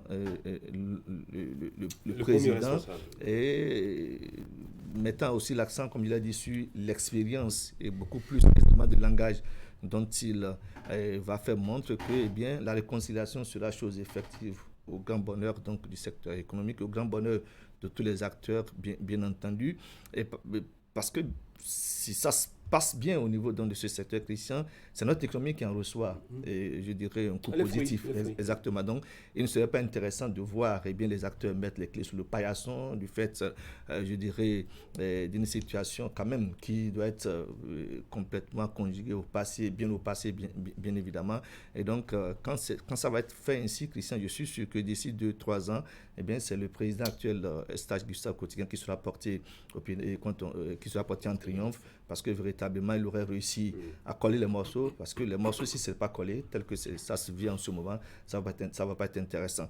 Les éléments, entre autres, de ce que eh bien, le bureau, c'est l'une des rares fois, et hier, Herman a bien fait de revenir là-dessus, que le bureau a été élu conformément et de façon très légale. Ça donne donc de la légitimité, de la légalité aux membres donc de ce bureau. Et dans le bureau, il y a des personnes qui avaient été étiquetées en tant que telles par le passé, mais qui aujourd'hui eh bien, se retrouvent bien assis et bien représentés au niveau donc de ce bureau. En gros, ça va être des éléments très importants et j'avoue, comme je l'ai dit, connaissant l'homme, que Eustache Gustave Cottigan apportera véritablement de l'eau et de l'allant, de la perspicacité, de la sagacité pour que véritablement ça décolle et que les morceaux soient rapidement recollés. Voilà. Oui, Herman. Oui, ce qu'il faut ajouter, c'est juste que c'est la première fois d'ailleurs qu'on a vu une forte délégation du gouvernement assister à l'installation d'un bureau du CNP, parce que vous voyez généralement entre le gouvernement et le secteur privé, il y a un peu comme une malcompréhension qui fait que, bon, on préfère laisser les entreprises dans leur coin parce qu'on estime peut-être que ces patrons d'entreprise ne défendent pas forcément la cause du gouvernement. Ça a été un constat frappant hier. Le fait est là aussi, hein, Christian, que les jeunes entreprises meurent de leur mort. Parce que justement, vous créez une entreprise aujourd'hui, vous créez un établissement aujourd'hui, si vous n'avez pas les reins vraiment solides, vous n'avez même pas vous n'arrivez pas à essayer une seule fois l'activité. Et après, on constate juste dans les faits que l'entreprise n'existe plus. Ou alors, vous avez l'entreprise dans votre sac ou dans votre bouquin, vous évoluez avec, personne ne vous appelle à quoi que ce soit. Donc, il y a cette propension des grosses entreprises à écraser les petites entreprises. Il y en a même qui sont dans des secteurs, et quoi qu'étant de grosses entreprises, qui sont dans des secteurs où on ne les associe même pas à la gouvernance du pays. Je prends comme ça le secteur de l'énergie, il y a des entreprises, il faut pouvoir les associer. Donc je pense que le fait pour le président du CNP... Le secteur de l'hydrocarbure, ça change quand même un peu. Avec les stations qui sortent de terre comme des champignons. Et c'est vrai qu'il a annoncé la création d'un fonds d'investissement pour aider les jeunes entreprises. Je pense que c'est également une initiative qui a été très saluée hier au Palais des Congrès de Cotonou, parce que justement, quand vous mettez en place une entreprise, vous avez besoin d'être accompagné, au moins pour les premiers pas d'abord, quitte à ce qu'après vous puissiez commencer vous-même pas à voler de vos propres ailes. Je pense que c'est ce qu'on peut retenir. Akimi a parlé de l'emploi. Quand je crée une entreprise, le seul fait d'avoir un coursier, c'est déjà un emploi que je crée. Aujourd'hui, et on sait bien que c'est le secteur privé qui est pourvoyeur d'emploi. L'État ne recrute plus, l'État ne fait plus rien. L'État recrute, mais c'est pas un nombre suffisant pour absorber tout ce qui sort de nos universités, les docteurs qui sortent des universités, les spécialistes qui sont obligés d'être d'abord enseignants dans les universités. Je pense que c'est beaucoup de choses qu'il faut régler. On ira vite suite. D'accord, une image à saluer, c'est ça que rappelait tout à l'heure Herman Anyambossou, la forte délégation, n'est-ce pas, des membres du gouvernement gouvernement parce qu'il faut renforcer, je dirais, le partenariat public-privé. Le gouvernement actuel est dans cette dynamique et quand les deux côtés s'accordent, quand les deux côtés s'entendent sur ces préalables, c'est avantageux pour tout le monde. Et quand on suit une portion du discours donc, de Eustache Kotigan où il met l'accent sur la jeunesse, c'est-à-dire qu'on veut mettre la jeunesse au cœur, n'est-ce pas, je dirais, du secteur économique, de manière à ce que ces jeunes qui sortent de nos universités, qui se perdent après, puissent être eux-mêmes, je dirais, créateurs du savoir-faire, créateurs d'emploi. Parce qu'un jeune qui est, je dirais, bien orienté, un jeune qui a le savoir-faire et qui intervient, je dirais, à son propre compte, c'est quelqu'un, je dirais, d'obtenu et non quelqu'un de perdu. Donc, il faut saluer cette dynamique que veut imprimer, n'est-ce pas, au secteur privé, Eustache Kotigan, et souhaiter vraiment que les objectifs tracés puissent être atteints aussi au fur et à mesure qu'on évolue et attendre d'eux, n'est-ce pas, que vraiment on puisse nous faire le bilan, n'est-ce pas, de tout ce qui est fait. Et vous verrez, une fois que le bilan, une forme de réduction de comptes qui amène eux-mêmes, je dirais, le CNP à prendre la mesure de la situation et se dire il y a des choses à corriger, il faut avancer, il faut marquer une pause. Et on verra donc la collaboration qui existera entre le CNP et toutes les autres structures, la CCIB, l'État béninois, les artisans. Je crois que la CB aussi était là hier. C'est véritablement la bonne nouvelle, puisque aucune structure, aucune entreprise ne devait être au-dessus de l'État. Lorsque nous voyons, je dirais, pas des compromissions, mais le consensus retrouvé ci et là, à travers l'activité d'installation hier, montre clairement que, contrairement à Eman, que c'est ensemble qu'on puisse donner de l'emploi aux Béninois. Et normalement, celui qui est derrière toute cette politique aujourd'hui, c'est l'État. C'est l'État central, parce que si les entreprises sont en bonne santé, ils doivent pouvoir avoir quand même contrairement... Non, mais puisque toi-même tu le disais tout à l'heure, qu'il y a des entreprises qui naissent, mais qu'au fil du temps, qui meurent. Donc, au fil du temps, qui meurent. Qui naissent et en même temps, c'est des morts. Mais le vrai problème ou la garantie ici, c'est de savoir que le patronat et l'État béninois aujourd'hui se donnent la main pour plus d'action, pour plus de résultats, parce que tout à l'heure, le fonds d'investissement qui sera mis, et puisque les gens se sont attendus par rapport à comment cela doit être géré et ce qui doit être fait par l'État, la responsabilité de chaque partie est retrouvée, parce qu'on a toujours constaté que peut-être, c'est pas parce qu'on a les moyens, qu'on a les stratégies, qu'on a la politique qu'il faut pour pouvoir atteindre les résultats. Pas du tout. Donc c'est ensemble qu'on puisse véritablement arriver à donner le résultat. Et aujourd'hui, comme je le disais tout à l'heure, les Béninois attendent plus de ce patronat. Les Béninois attendent plus d'avoir des résultats concrets. Les Béninois attendent plus à ce que les entreprises naissent et vivent le plus longtemps que possible. Oui, en fait, nous saluons et que Eman arrive à comprendre également que on n'est pas forcément, on ne va pas forcément à l'école pour se retrouver dans les salles de classe. Forcément, on n'est pas docteur à l'université simplement pour enseigner. Non, vous avez appris assez de choses. Vous devez avoir les aptitudes qu'il faut. Et l'État travaille déjà à cela. Et avec ça, les entreprises aussi peuvent aider à évoluer. Parce que n'oubliez pas qu'on a connu quand même des périodes ici où le patronat était à couteau tiré tout le temps avec les exécutifs. Et donc ce temps est passé. C'est d'ailleurs ça que nous saluons. Maintenant, c'est comment on fait pour aller vers une professionnalisation aussi de la formation. Du patronat de façon annuelle et pour tout le monde. Merci. Voilà, le patronat a été installé pour 5 ans. C'est sûr qu'il y aura un premier anniversaire où on fera un tout premier bilan. Et il y aura donc... que c'est la 5e mandature. Parce qu'il y a une mandature de transition.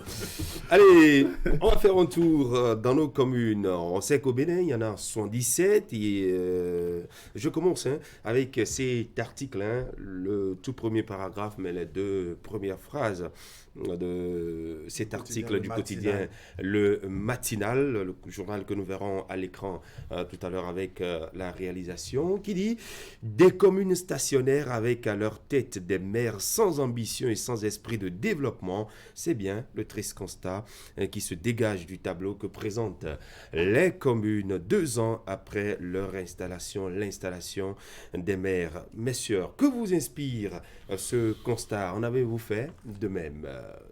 Je vous pose la question. Je commence par vous, Bouga Koupaki. Je pense qu'il est important d'arriver à reconnaître, parce que moi je salue déjà cette plume, il faut arriver à toucher de doigt lorsque vous êtes un pouvoir aussi important dans une république en tant que presse. Il va falloir véritablement poser quand même, souligner de 2 traits rouges ce qui ne va pas. Et lorsque vous prenez l'histoire de la décentralisation depuis 2003 que nous avons commencé et le bilan qui a été fait, aujourd'hui nous sommes à 2 décennies de l'expérimentation et avec les réformes. Vous avez vu tout ce qui s'est passé. Aujourd'hui, moi je vois qu'il ne faut pas responsabiliser forcément les maires, il faut responsabiliser les partis politiques. Parce que ce sont les partis politiques à l'époque qui ont tout fait pour nommer les maires.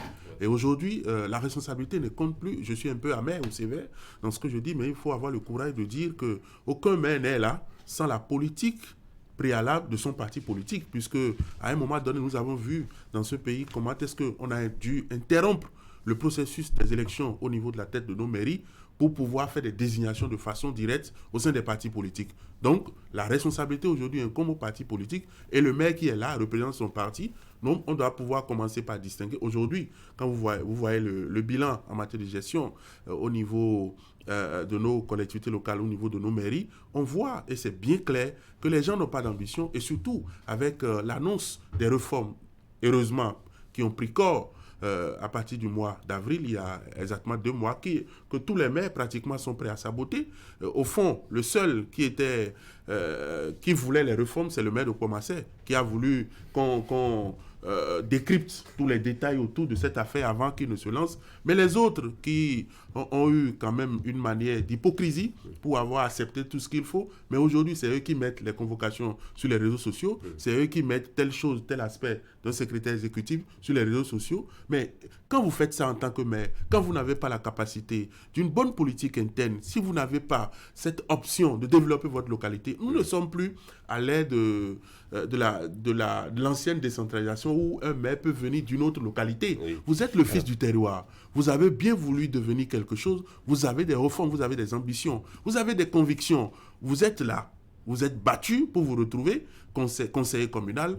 Vous avez tout fait pour qu'on vous nomme maire. Mais aujourd'hui, vous êtes là 24 mois après, il n'y a aucun bilan, il n'y a aucune politique, rien n'est visible. Ils sont là pour 6 ans. Donc on doit pouvoir interpeller les partis politiques, arriver à distinguer toutes ces communes, à saluer également les communes qui arrivent à faire quelque chose et à peut-être suivre de très près ces communes-là où les maires ne font pratiquement rien. Justement, vous indexez les partis politiques ce matin qui ont mis en place une politique d'installation des maires à la tête des communes. Et c'était quoi déjà la politique de ces partis politiques au profit des maires qui sont installés? Et quelle était déjà la feuille de route? On ne sait pas.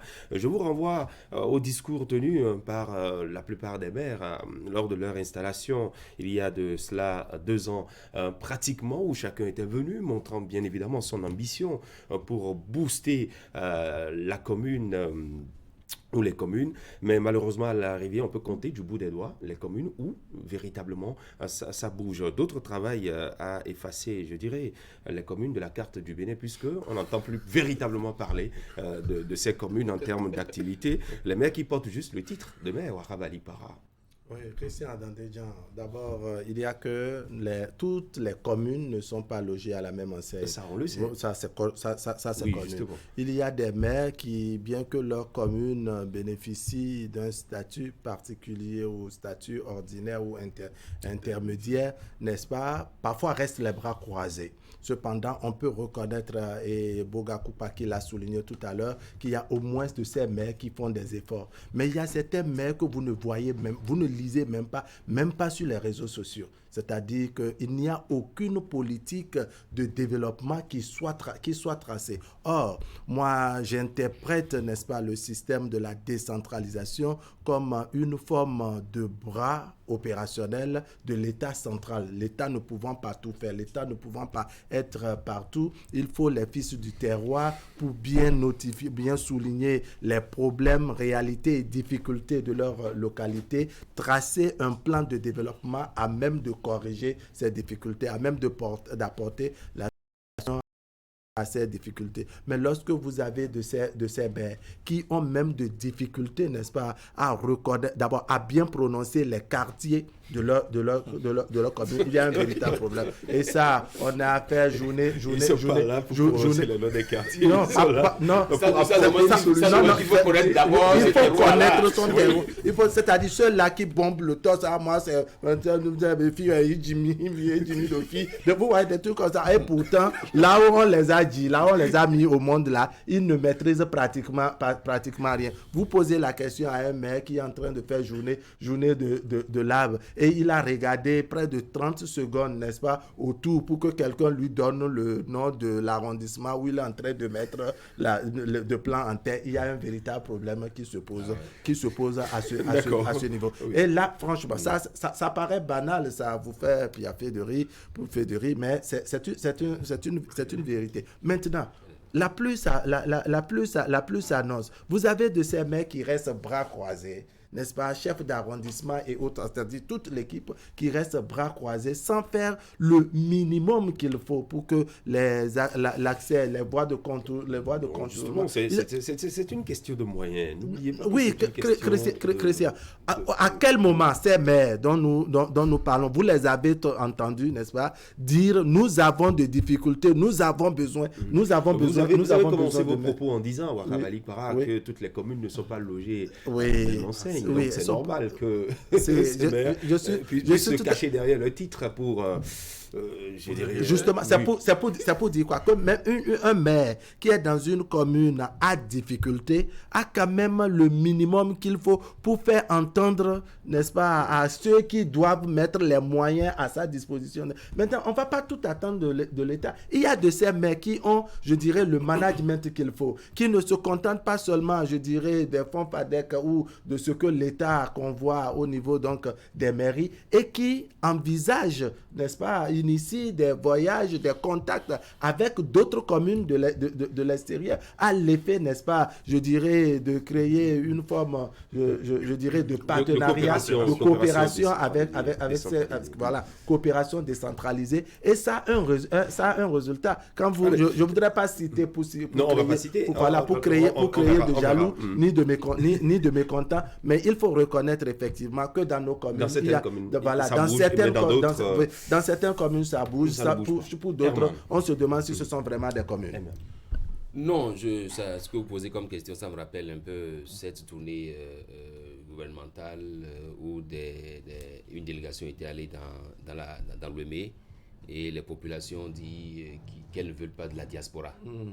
C'est-à-dire que pour ces populations-là, on a parachuté à leur tête des gens de la diaspora pour être maire, pour être ci, pour être ça. Elles disent qu'elles ne veulent pas ça.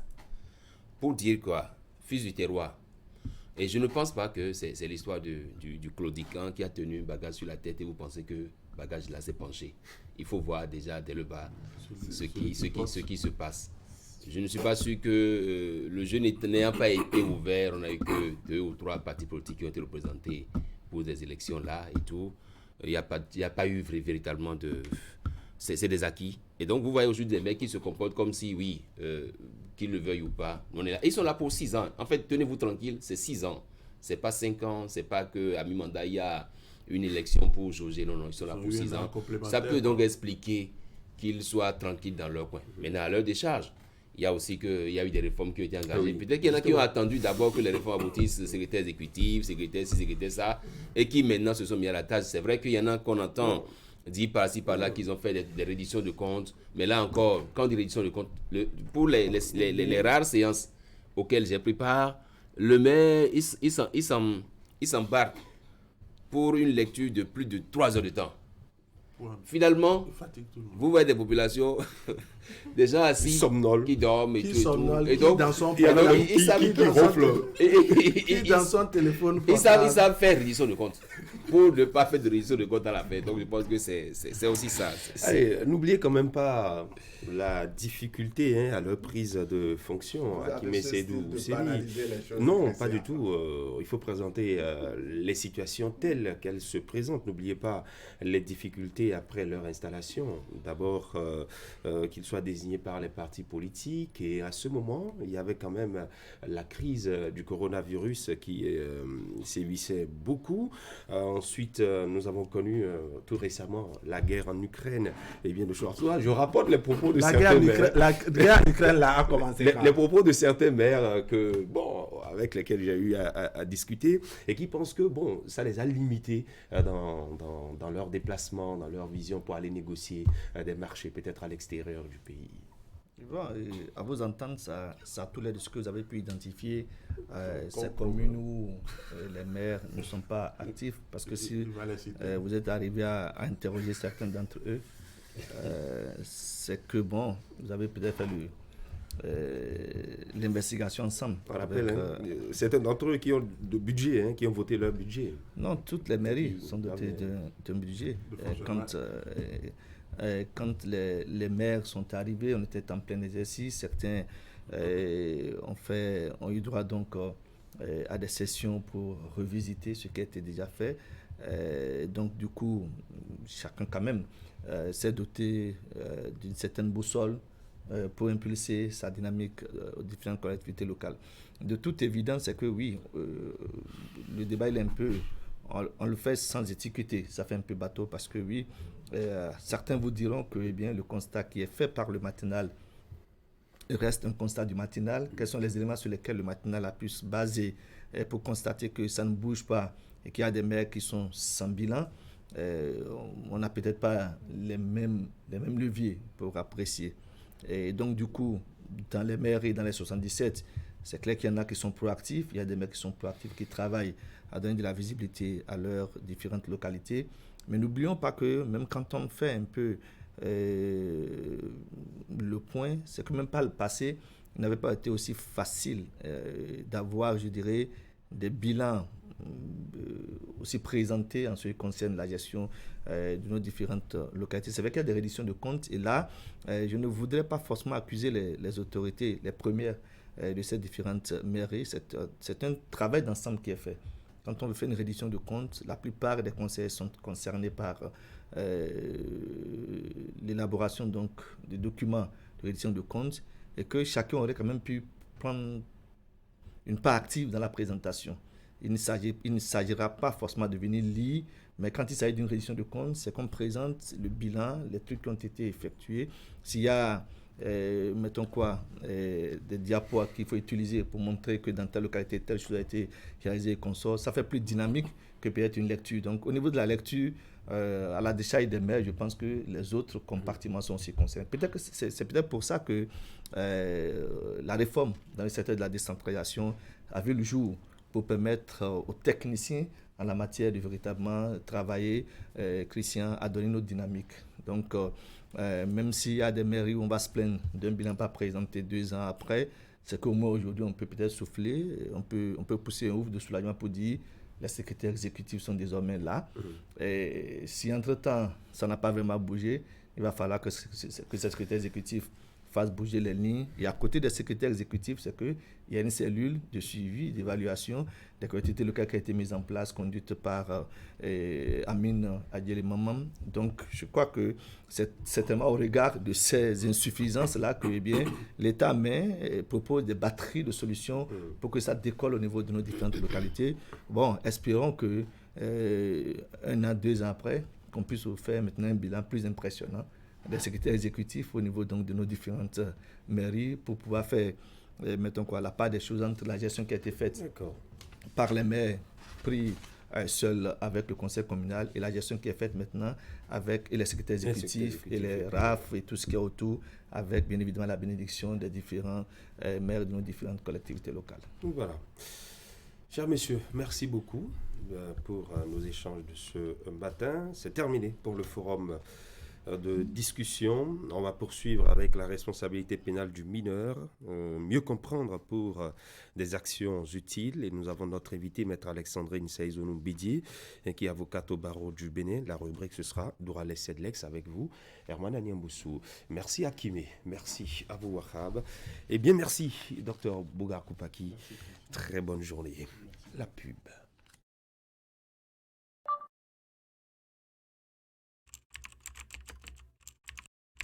Votre chaîne Canal 3 Bénin à portée de main.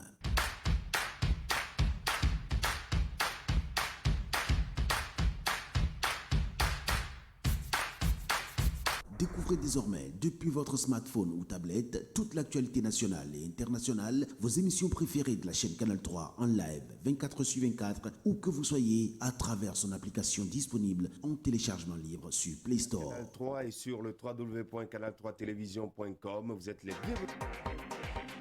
Canal 3, la passion de l'image.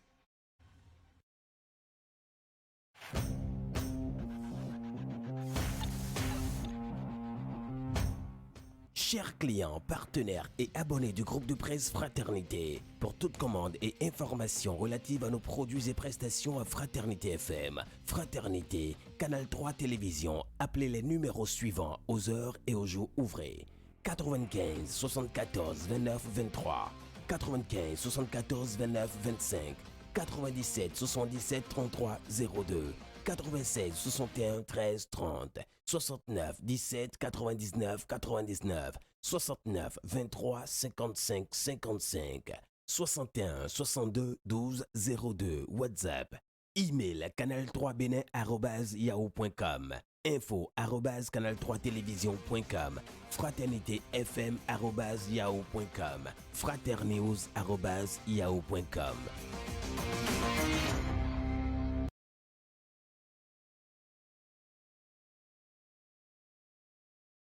Arturo, j'ai un secret enfoui en moi depuis des années. Catalina, je suis prêt à tout entendre. Tu n'es pas le père de... Livraison de gâteau. Bon anniversaire.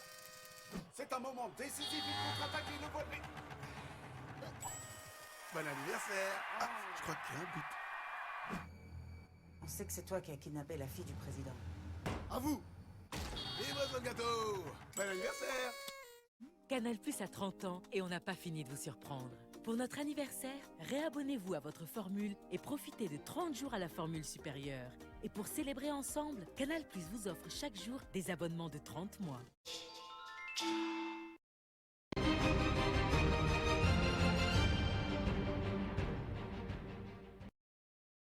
Et voilà, Dourale Sedlex avec vous, Herman Anyamboussou. Oui, la responsabilité pénale du mineur. Tout à fait. Dans le conscient collectif, le mineur n'a pas de responsabilité. Et on doit vivre dire quoi. On estime que quand un enfant commet un crime, commet ceci, ce sont les parents qui répondent. Et donc, il y a cette perception-là que nous avons du mineur chez nous. Je ne sais pas si c'est comme ça aussi dans d'autres pays. Mais on en voit quand même on dit des mineurs condamnés ici. Ça, c'est d'ailleurs par rapport à ça qu'on a fait venir notre expert maison, Maître Saïzonou Bidi, Alexandrine, avocate au barreau du Bénin. Maître, dites-nous, d'abord, Maître, bonjour. Bonjour, monsieur. Dites-nous, c'est qui le mineur, en fait? Le mineur, c'est tout être humain de 0 à 18 ans. 0 à 18 ans, c'est un mineur. 18 ans révolu. Révolu. Donc, ça veut dire que quand il n'a pas 18 ans un jour, il est encore mineur. Il est encore mineur. Il peut avoir 17 ans, 364 jours, il reste mineur. Il reste mineur. Oui. Maître, alors, dans ce cas, dites-nous, est-ce qu'il est responsable, celui qui a 0 à 18 ans? Le mineur de 0 à 13 ans n'est pas pénalement responsable, n'est pas accessible à la sanction pénale. Mais à partir de 13 ans révolus, 15 ans jusqu'à 18 ans, le mineur est passible de la sanction pénale. Mais parlez-nous en français facile. N'est pas accessible à la sanction. C'est facile, c'est ce que le test a dit. Ça veut dire que si un enfant commet quelque chose de 0 à 13 ans, un enfant de 0 à 13 ans qui fait une bêtise, qui viole par exemple un autre mineur ou bien commet des vols, n'importe quelle violation de la loi, n'importe quelle infraction, ce mineur de 0 à 13 ans n'est pas punissable. Mais on peut prendre des mesures éducatives pour l'accompagner, essayer de voir son placement dans un centre, ou bien confier son éducation à quelqu'un d'autre et autres. Mais c'est des mesures éducatives de protection de l'enfant pour éviter qu'il ne tombe encore dans des travers.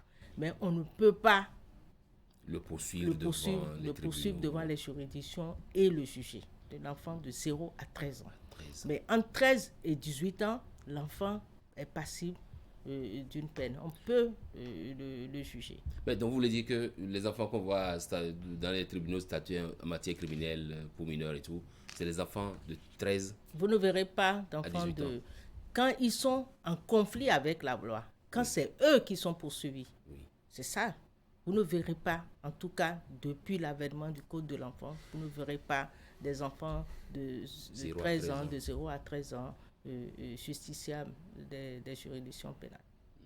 Mais est-ce qu'il peut donc arriver que l'enfant ait commis un crime entre 0 à 13 ans et que ce soit pendant qu'il a 13 ans à 18 ans qu'on découvre la chose? Dans ce cas, qu'est-ce qu'on fait?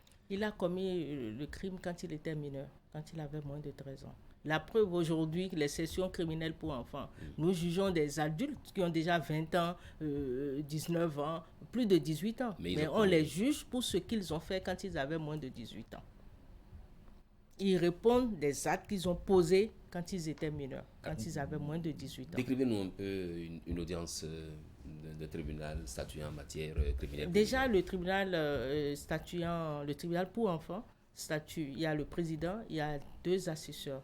Avant, on cherchait parmi les conseillers, comment on appelle, les assistants sociaux, des personnes ressources, et avec des sages, des gens qui ont une certaine expérience, ou bien ceux de l'éducation surveillée ou autre.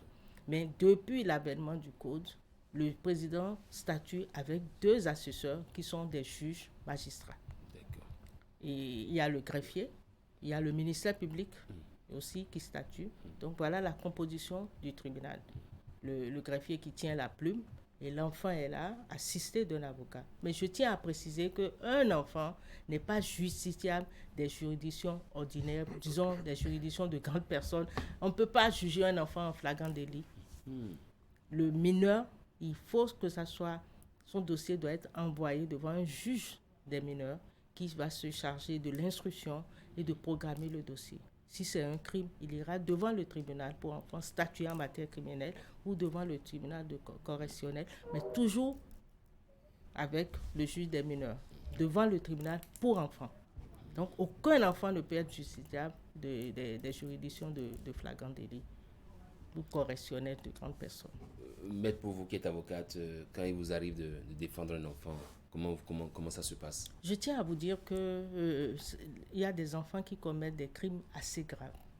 Mais ce n'est pas pour cela qu'ils doivent être jugés comme des adultes. La loi l'a prévu. Si l'adulte doit être condamné à 10 ans, le mineur prend la moitié de la peine, 5 ans. Mais quand on tire des principes généraux qui gouvernent la justice juvénile, on tient compte de l'intérêt supérieur de l'enfant, de son âge en fait, de sa personnalité. L'enfant est accessible à la sanction pénale, mais pas n'importe quelle sanction pénale. On privilégie les mesures éducatives, comme j'ai eu à vous le dire. Et en fait, le texte, notre loi a prévu les peines alternatives à l'emprisonnement. Par exemple, la médiation pénale, que le procureur peut proposer, que la victime peut proposer, que les enfants que le prévenu, même l'enfant en conflit avec la loi, peut proposer. Et soit c'est de réparer, de rembourser, si c'est un vol, de rembourser le coût de ce qu'il a volé, ou ses parents. En tout cas, on prend la décision de dédommager la personne. Et on a prévu le travail d'intérêt général qui n'est pas encore réglementé au Bénin, il n'y a pas le délai. Et l'enfant peut travailler dans la communauté pour réparer le mal qu'il a eu à faire. Donc, il y a des mesures alternatives à l'emprisonnement de l'enfant. Mais sauf quand l'enfant commet un crime ou un délit sexuel. Ça, il n'y a pas de médiation pénale qui puisse avoir lieu.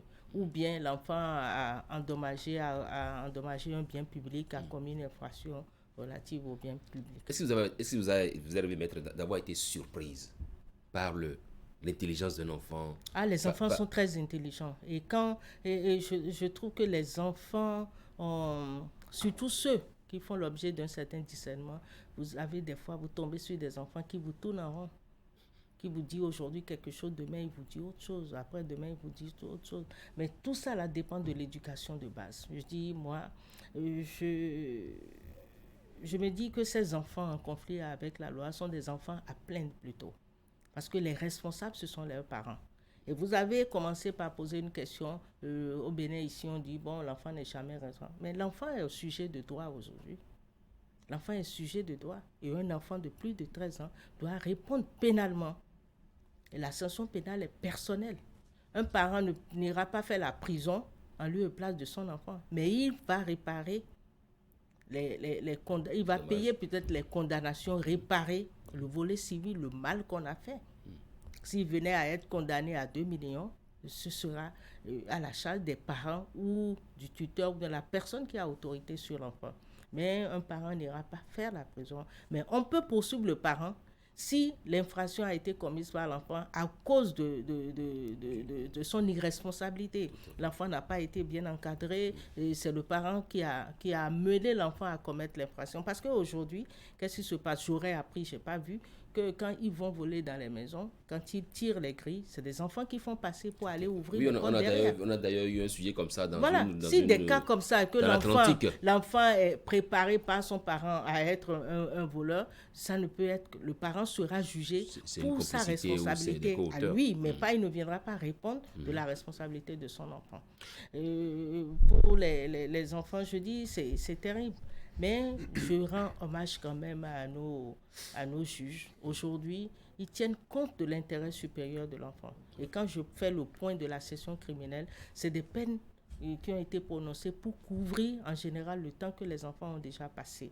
Parce que entre la commission des faits et puis le jugement, il y a quand même un certain délai et l'enfant a eu à passer un certain temps. Il y a les assistants sociaux, les ONG et autres qui font également un travail de sensibilisation, qui vont dans les prisons et pour parler aux enfants, pour qu'ils prennent conscience de ce qu'ils ont fait. Parce qu'il ne suffit pas de jeter un enfant en prison, il faudra lui expliquer pourquoi il est en prison, pourquoi il a eu telle peine. Il y a une série qui passe sur les chaînes étrangères où des enfants en conflit avec la loi, on les prend et on leur fait rencontrer des adultes qui sont condamnés à mort, et qui leur racontent leur histoire, qui les impressionnent, qui pratiquement, et au bout d'un temps, une journée ou 2 jours, ces enfants-là reviennent devant le juge et le juge leur demande si... ils ont pris conscience et c'est sur la base de ça qu'on leur donne des conseils et ils s'en vont. Est-ce que chez nous au Bénin, on ne peut pas faire la même chose? Non, au Bénin, on pense à cela. Vous savez, l'enfant au Bénin, pendant longtemps, n'a pas considéré comme un objet, pas un sujet de droit. L'enfant n'avait pas la parole. Mais aujourd'hui, l'enfant doit être associé à tout ce qui le concerne. Et la loi permet aujourd'hui à un enfant de saisir directement le juge des mineurs si ses intérêts n'ont pas été suffisamment protégés. Un enfant, quel qu'en soit l'âge. Voilà. Donc, c'est à nous de mettre en place ce système-là, ce mécanisme. Et les ONG, c'est le manque de synergie des ONG. Parce que moi, je pense, et je le dis tout le temps, je ne suis pas suivi ou je parais détestable quand je dis certaines choses, mais les ONG, il y en a trop. Et nous ne travaillons pas en synergie. Je crois que certaines ONG qui ont les mêmes objectifs, les mêmes idéaux, peuvent se mettre ensemble, par exemple, faire ce que vous avez dit. J'ai vu ça en Afrique du Sud, on appelle ça des one-stop, où vous avez là le magistrat, l'éducateur, vous avez tout. Et on fait un travail sur l'enfant. J'ai vu des enfants prendre des ballons, écrire par exemple, moi je ne volerai plus. Et d'autres disent, moi j'apprendrai, je vais être chanteur. Et vous voyez l'enfant déclamer, chanter. Tu vois, les enfants qui ont pris conscience, ben, un travail a été fait en amont.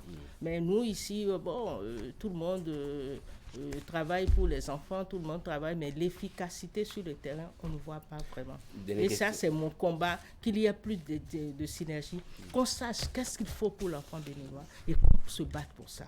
Mais il y a tellement de susceptibilité, de trucs, chacun va et comme il entend. Et puis, moi, je trouve que je n'ai pas l'efficacité que j'aurais voulu avoir. La période cyprès, c'est les vacances rapidement. Une dernière question. On n'a pas la prétention d'avoir vaincu le sujet. Puisque les enfants sont à la maison et nous suivons en ce moment, maître, est-ce qu'il vous est arrivé après une audience où l'enfant a été condamné d'apprécier le comportement de ses parents et de l'enfant même?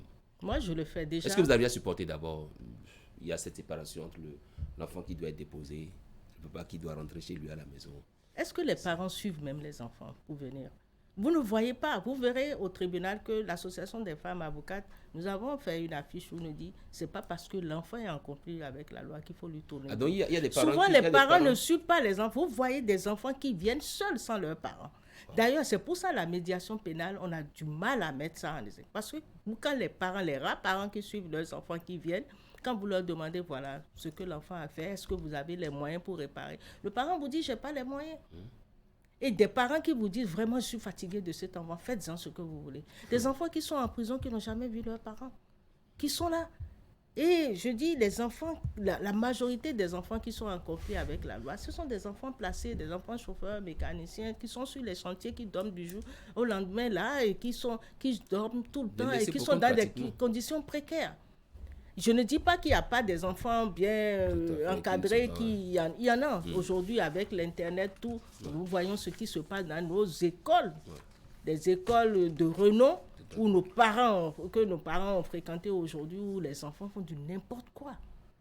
Mais je dis, en dehors de ça, la majorité, ce sont les enfants. Je dirais aux parents pendant ces vacances-là, que les vacances, c'est pour permettre aux parents de rester avec leurs enfants, de voir leurs enfants, de discuter. Il faut que les parents, si les deux travaillent, il faut que l'un des parents puisse prendre des vacances, alterner les vacances, pour qu'ils organisent des activités avec leurs enfants, qu'ils aient un regard sur les enfants. Vous sortez le matin, vous revenez le soir, vous ne savez pas ce qui s'est passé derrière vous. Donc, soyons plus regardants. Regardons nos enfants, essayons de mieux je ne sais pas, de les coacher, de les écouter, d'échanger avec eux. Mais encore que je constate qu'il y a beaucoup de parents aussi dont l'éducation laisse à désirer et à refaire. Donc, je me dis, nous évoluons dans un système où nous perdons nos valeurs. Il n'y a plus d'échelle de valeurs. Et c'est à nous de prendre conscience. C'est encore à vous, maître, on fait des enfants aujourd'hui parce qu'on veut en faire. On veut en faire. On ne désire plus les enfants comme nos parents nous désiraient. Et les noms que les parents donnaient aux enfants, vous allez entendre, Fais-nous, Senami, Tidjoko. Aujourd'hui, désormais, c'est Marima. Marima, on mélange des noms, on donne... Christabel, Jésus Yon, Jésus Glé, des conneries comme ça. Le nom a un sens. Le nom a un sens. Je dis, il faut ouvrir des écoles de parents. Et comme quelqu'un le dit, on sait comment on fait des enfants, mais on ne sait pas comment on est papa, un vrai papa, comment on est parent. Et ça, c'est une école. C'est une école. On va poursuivre la sensibilisation, surtout que nous sommes en période de vacances. Les enfants sont à l'écoute. Maître, merci d'être passé ce mercredi. C'est un plaisir d'être là. Le rendez-vous sera renouvelé pendant toutes ces vacances. On va faire en sorte que les enfants soient un peu coachés sur Vous savez, l'amour des enfants peut m'amener à faire n'importe quoi. Ouais. Merci. N'importe quoi. Merci, maître. D'accord. Merci. Ce sera un plaisir de vous retrouver et de vous recevoir en plateau, comme à nos habitudes. Merci, Armand. Bonne journée. Allez, que dit la presse ce matin? On fait le point avec Assiomo Kanyasio. Bon, c'est la revue.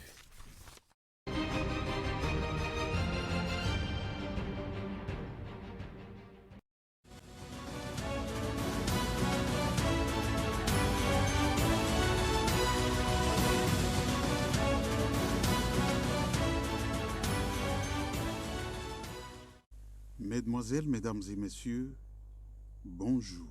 Un constat du journal La Fraternité depuis un moment l'amène à voir des stations-service d'essence construites un peu partout dans la ville de Cotonou et d'Abomey-Calavi depuis quelques mois. Cette tendance réjouit certains citoyens, même si elle menace la disparition progressive de la vente d'essence de la contrebande. Le quotidien note que la distance entre deux stations d'essence est de plus en plus réduite. Elle va de l'ordre de 500 mètres à 1 kilomètre sur les grandes routes. Une dizaine est érigée en quelques mois et certaines sont en cours de construction dans les villes de Cotonou et d'Abomey-Calavi. Alors, souligne le journal, les usagers n'ont plus de difficultés pour leur approvisionnement express. Et puis l'autre domaine dans lequel l'État fait des efforts considérables est celui de la fourniture d'eau potable aux citoyens, un sujet dont a parlé le ministre de l'Eau et des Mines, Samoua Dambi, sur l'émission Gouvernement en action et à en croire le Soleil Bénin Info.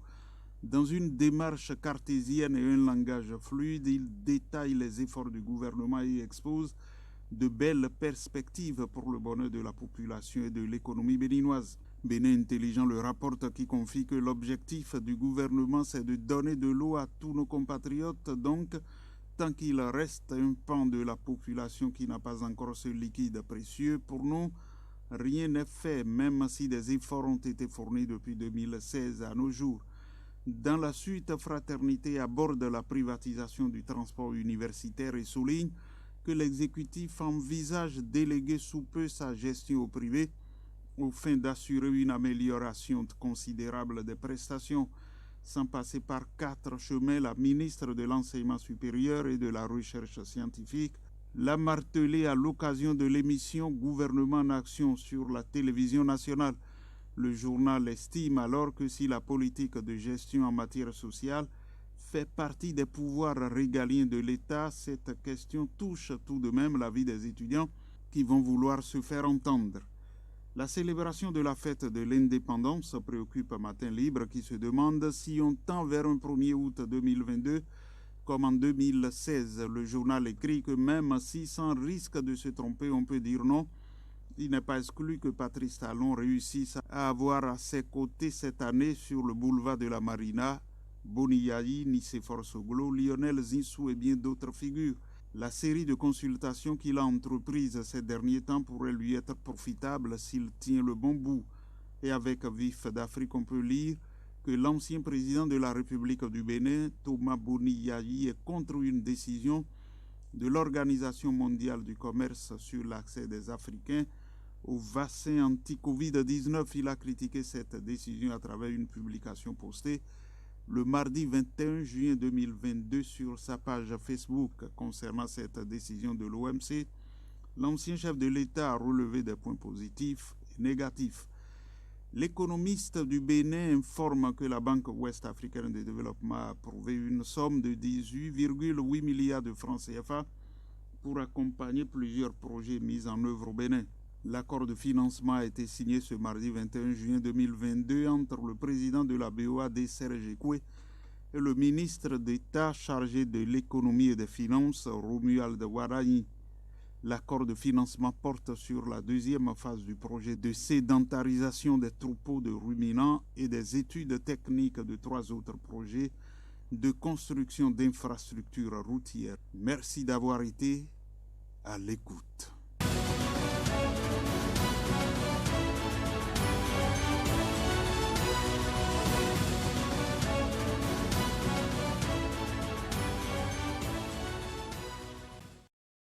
Nous sommes le mercredi 22 juin 2022. Merci à chacun et à tous de votre attention. Cité chez vous, votre matinale Actu Matin. Très bonne journée du mercredi. Portez-vous bien, gardez le sourire. Au revoir.